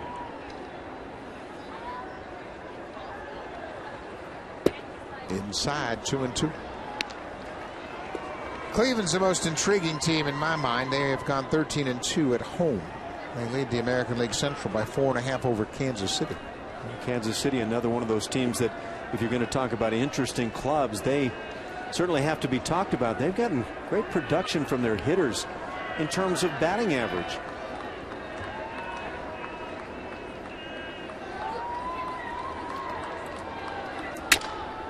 Little jam pop up, and that'll land safely.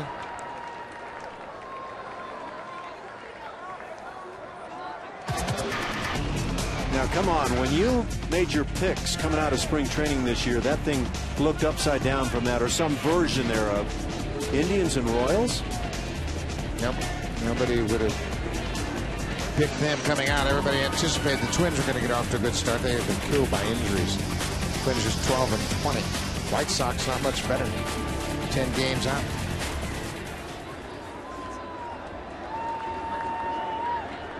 Kansas City starts the day having scored as many runs as the Yankees. They played an extra couple of games, but pretty impressive.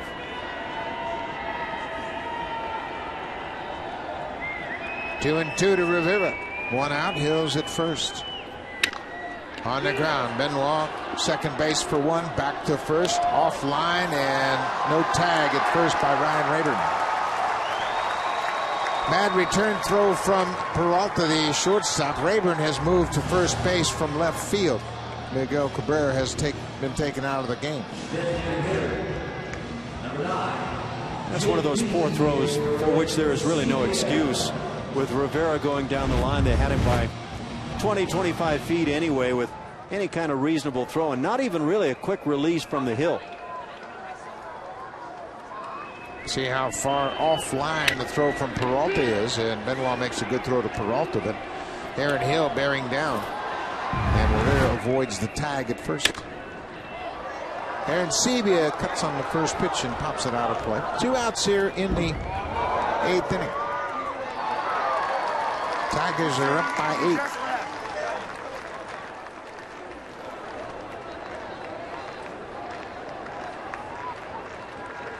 This guy could make quite a difference for the Blue Jays if he could just find it. He's close, but I mean really find it the way he did with AAA pitching a year ago. The ability's there.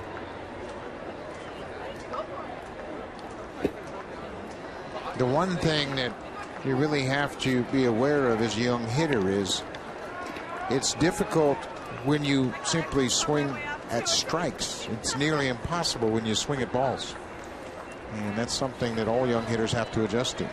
Because when you start talking about the great splitters and sliders from so many pitchers on the big league level, it's tough to lay off. That's why Jose Bautista just stuns me when I watch the way he lays off.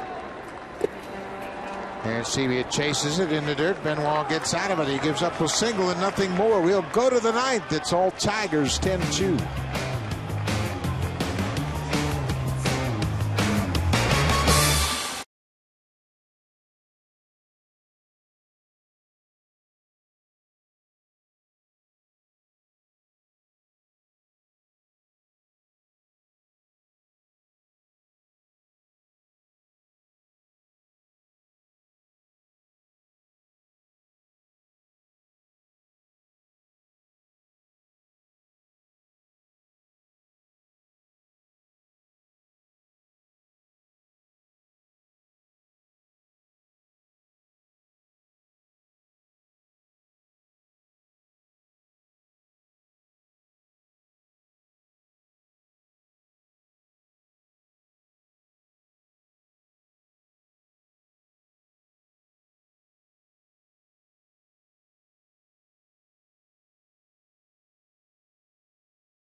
some self-promotion and trying to sell him and Jamie Campbell a dinner date with those guys. That was just one of the items that you could bid on tonight in the Jays Care Foundation. And we want to thank everyone so much, because the grand total, drum roll please, $67,800. That is 10 grand more than last year. And then in 2009, the inaugural year of the auction, 42 grand. So again, thank you everyone for calling in, and especially congratulations to all the winners. I have to check out this, that BP with Jose Bautista, it ended up going for $11,000. And by the way, that self-promotion work, Zon Taraj came out $4,600. Buck, back to you. Outstanding, Ivanka. Great job all night long. And you were right, Alan. The Bautista package goes for $11,000. Money well spent for a great cause. Ground ball, gloved by Escobar behind second. No chance to get Peralta. What a play. What an effort. Casey Jansen is the new pitcher here in the ninth inning. Jansen gives up the infield base hit to Johnny Peralta. Jansen making his 14th appearance of the season. John Roush goes an inning and a third. Continues to do a great job out of the pen. And for that Kirkpatrick fellow, make sure and bring that video camera, maybe even multiples, to get everything that Jose says. No. I think he gets a flip camera in that package. Oh, that's right. That's right. What a great deal. Get a chance to record everything as Jose talks you through a batting session. And it'll be very interesting and well worth the money. I can guarantee that. Just ask the kids for decades to come. Alex Avila, the catcher, had a busy night. Walked twice, scored a run, had a double. Avila was the catcher on Saturday when Justin Verlander threw that no-hitter.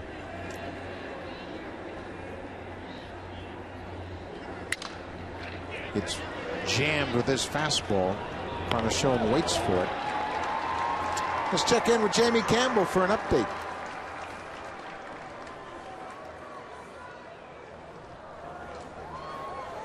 First baseman, number 25, Ryan Rayburn.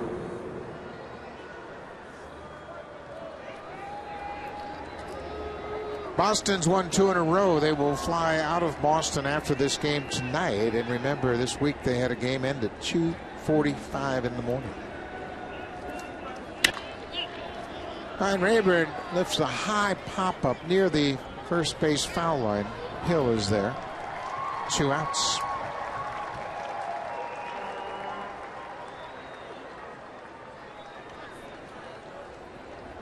Not much you can do about it as a player. You play the game, and they tied it up.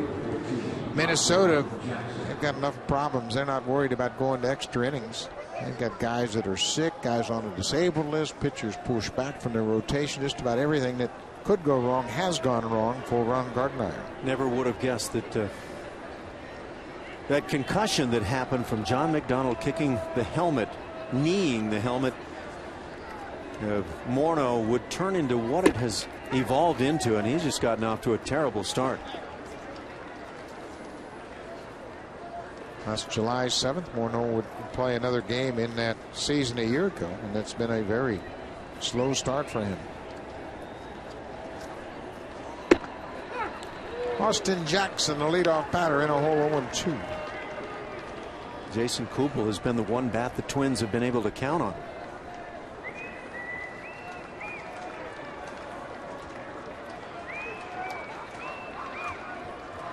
Kubel is second in the American League to Jose Bautista in batting average. Starting tonight, he was hitting .351. He and Matt Joyce of Tampa Bay were tied for second place behind Bautista.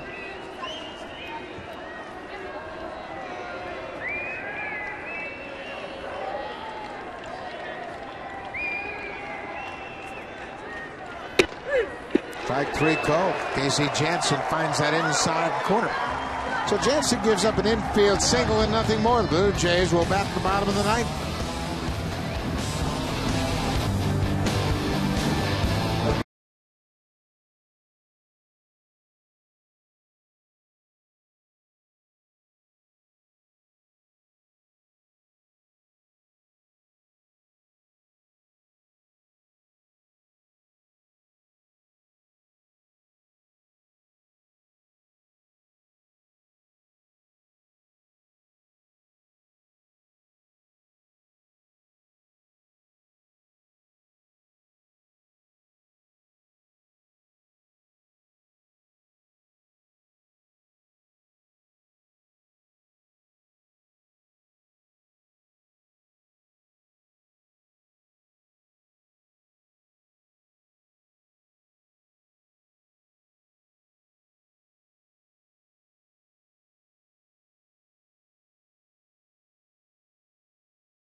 the elevator going down at the CN Tower. Blue Jays have had a rough series here. The Tigers have outscored the Blue Jays in this series 28-11 so far. Brian Perry will be the third reliever to come on after Benoit had an uneventful 8th inning.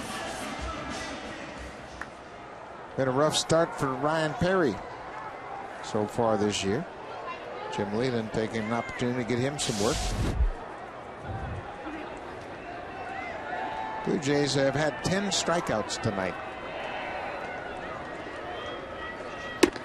Max Scherzer struck out 5 in his 5 innings of work. Al Albuquerque had 4 strikeouts, and Benoit had 1. On the flip side, 11 strikeouts for the Blue Jays staff. So one of those nights. David Cooper is 0 for 3. He has one of those strikeouts.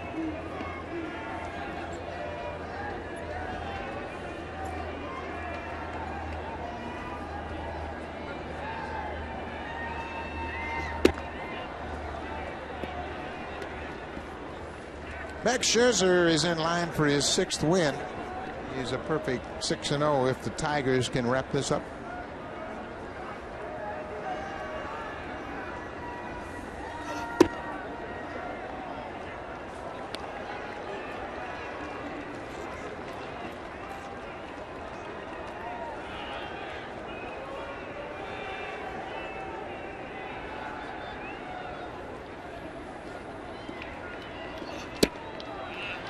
Cooper takes the walk to start the ninth. The Blue Jays are in danger of falling 5 games under 500 for the first time this season. They have lost 2 in a row on the verge of slipping under 500 here at Rogers Center, and you just wonder what's the next step for Alex Anthopoulos. The team is with a short bench and an injured Adam Lynn. That has to be resolved very quickly. You can't go into games with just 2 healthy players on your bench, and that's the situation they're in right now. You also wonder too if there might be an infusion of some life, whether they're ready to make a move with one of the young players in the minor leagues. Yeah, what do you do with contracts on the big league level, guys that are going to make some money? It's always tough decisions, but at some point obviously Alex Anthopoulos is going to have to make some tough choices as to where this ball club stands, and where you go from that point is the best road to take, one that brings up some of that young talent, and there is plenty of young talent on the minor league level for the Blue Jays. Eric Thames had a couple of home runs in yesterday's game. He's hitting well over 300. And Brett Lawrie is swinging the bat well, and you can bet they're checking in and saying just where they are. You don't want to call up a player too soon and panic, obviously. There's not anybody that thinks this is a very desperate situation, but I think the immediate question is how you get healthy, how you get the guys back in the lineup. With Lynn's back questionable, you have to have a full complement of players. One of the impressions I certainly got, and it doesn't come from a direct comment at all from John Farrell, but was that he believed that Brett Lawrie was, and maybe still is, a guy that John Farrell would love to see on his roster.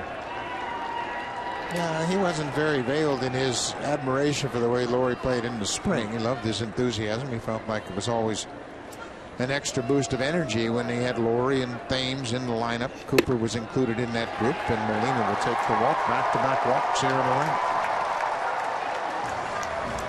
But the concern, and Alex Anthopoulos told us directly, was not to call up a player before they were ready and then risk the yo-yo effect of going back and forth to the minor leagues. Not an easy call. Kansas City has just made that call with young Eric Hosmer. Called him up from the minors, and he was on fire in AAA, leading the Pacific Coast League in hitting.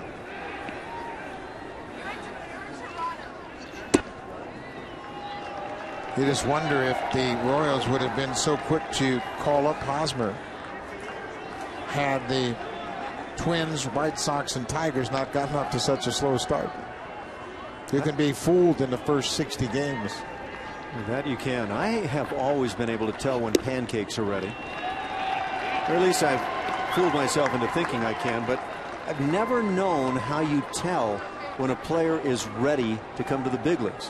When is the moment that he is going to make that cross into the big league game and be successful right away? It's a real challenge in this day and age when you try to translate AAA numbers into the big leagues. It's not an easy process. Ryan Perry's having all sorts of problems here. Dave Dombrowski, the longtime general manager of the Tigers, certainly has done a great job. Started out in Montreal and then went to Florida, did a great job with them, spent some time with the White Sox, and now he's the CEO, general manager, and team president of the Tigers. Personable guy, too. 3 straight walks here by Ryan. You can see his problems playing itself out right here in the night. Ryan Perry has an intriguing looking cut fastball that he's displaying in the inning, but it loses intrigue to the umpire as it continues to be well outside. Yeah, I don't think Jim Leyland would describe it as intriguing here in the ninth. Bases are loaded, nobody out. A little final thought on Dave Dombrowski. When I was fired by the Blue Jays, he sent me a very nice letter, and I thought that was first class. Yes, it is. Nobody out. Corey Patterson will try to keep this thing going. There's a breaking ball. They're trying to find something that Perry can throw over. Kind of interesting that you had that experience. I ended my career being traded to the Pirates, who were managed at the time by Jim Leyland, and I chose not to go, and Jim Leyland gave me a very nice phone call. Just the second strike Perry has thrown since he's come into the game. Yeah, it's not an accident. The guys that are around a long time have a lot of success. They get it. Class people.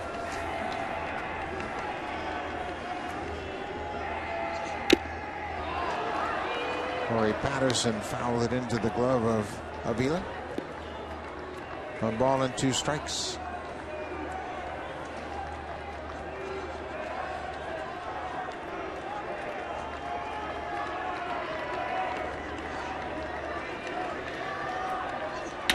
Patterson hits it into the gap, and that's going to get down and go all the way to the wall. This could score 3. Brian Butterfield is waving them all home, and it will clear the bases as the throw to the plate is in time. Escobar is tagged out by Avila as the Tigers made a great relay for the first out of the inning. Patterson drilled it all the way to the wall in center, and it didn't look like the Tigers were going to have a shot. But a strong relay throw and a good tag by Avila cuts down Escobar at the plate. Yeah, that's an embarrassing moment for Brian Butterfield, one of the game's great coaches and third base coach. You feel like you've got it, but you better know you've got it in this situation. Great relay throw from Santiago, and look at the position of the catcher up the line and puts the tag on Escobar. Trying to get that read right away, and it appeared that Junel Escobar had a nice jump from first base. But one thing about Escobar is he doesn't run as well as you might anticipate as a shortstop, and simply gets bogged down between third and home. So Patterson gets a couple of RBIs, and you can see Bautista is encouraging the slide, but Avila does a good job of blocking off the path to home plate.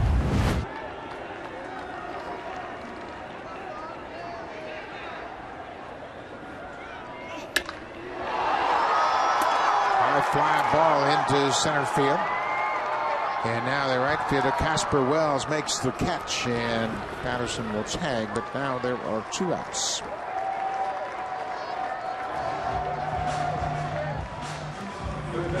Bautista got a pretty good pitch to hit. Well, you look at that swing, and you can understand when he squares it up why the ball just goes forever. And I mean, he takes that swing time and time again.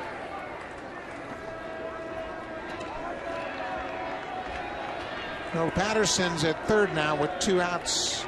Jays down to their final out. Escobar will deliver an RBI single to center.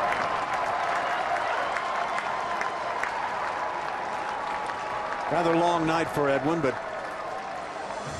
finally centers one up. Second baseman, number 2, Aaron Hill. Jim Leyland trying to get Ryan Perry sorted out here. This guy's got a big arm and an important part of their bullpen. But he walked 3 to start the inning, and it cost him 3 runs.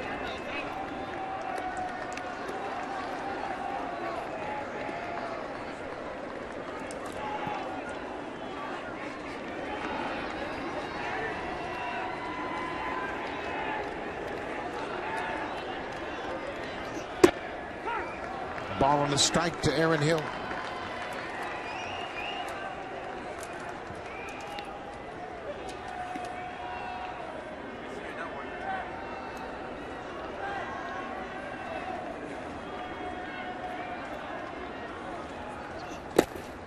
Ball in the dirt, 2-1.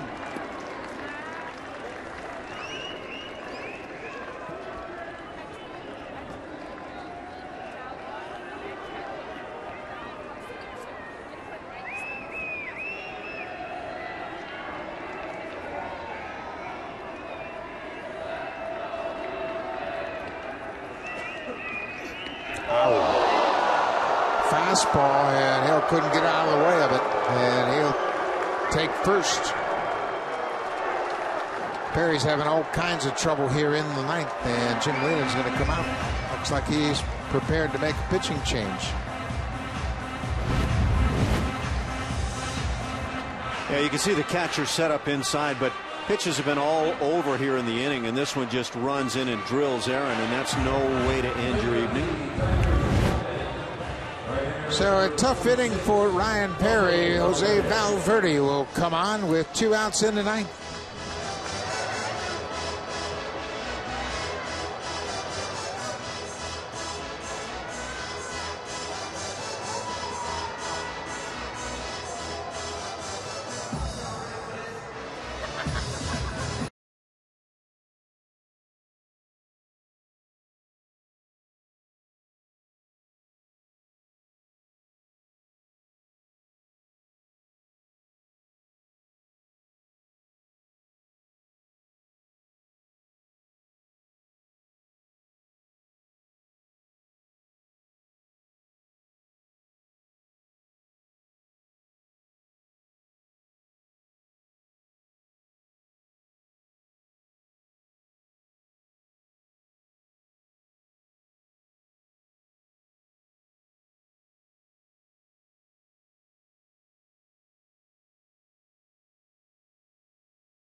One weekdays from 4 to 7 p.m. Eastern Time for Prime Time Sports with Bob McCown. You can also listen at fan590.com. Bob McCown will give you his thoughts on the Lakers out of the NBA Finals, all the happenings in the Stanley Cup playoffs, and baseball all around both leagues. Bob McCown on Prime Time Sports. Jose Valverde picked up his 200th save of his career in yesterday's ball game. 7 for 7 save opportunities.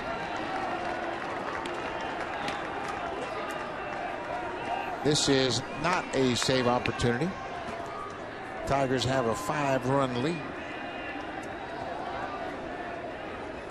Just trying to end this ball game. Blue Jays with 3 runs in here in the ninth. Now Valverde misses with a breaking ball inside.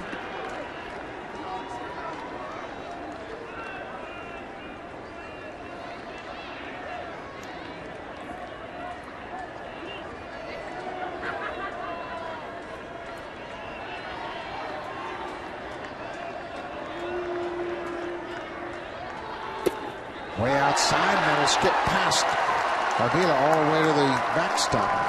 Runners move up on the wild pitch.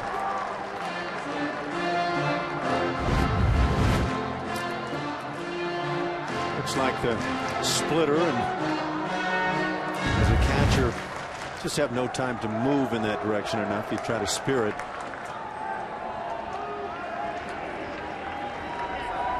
So second and third, 2 outs. Rivera has a hit in 4 at bats. Came back in the 4th inning.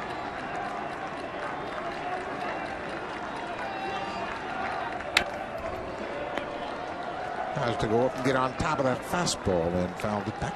Buck, you tell me, where does Valverde come set as you watch this next pitch?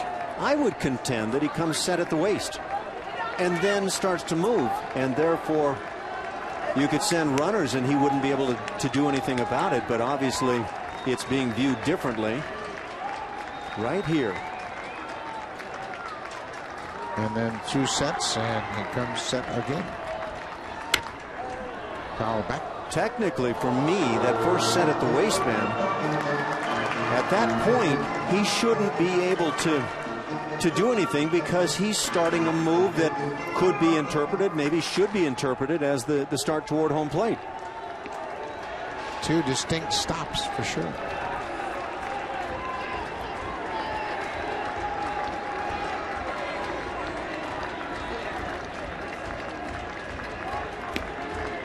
Two and 2, 2 outs.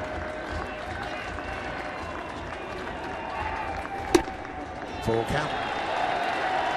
Yeah, I'd love to hear what the umpires would say if you started sending a runner as he came set at the waist, and then he stepped off while into that next move or after it, and see how the umpires would defend that second set. Full count. Jim Leyland's looking for this final out of the ball game. Valverde on in relief of Ryan Perry, who started the 9th. 3 and 2, 2 outs. Broken bat, shattered, goes to short. Peralta on the run. In time, the Tigers win it. The Tigers win 3 of the 4 games. They take the series. Blue Jays slipped to 15 and 20 on the season. 5 games under 500 for the first time. Thanks for watching. Most of you'll be joined by Connected right after this. For those of you in the West, it'll be the White Sox at the Angels. Thanks for watching. We'll see you tomorrow night.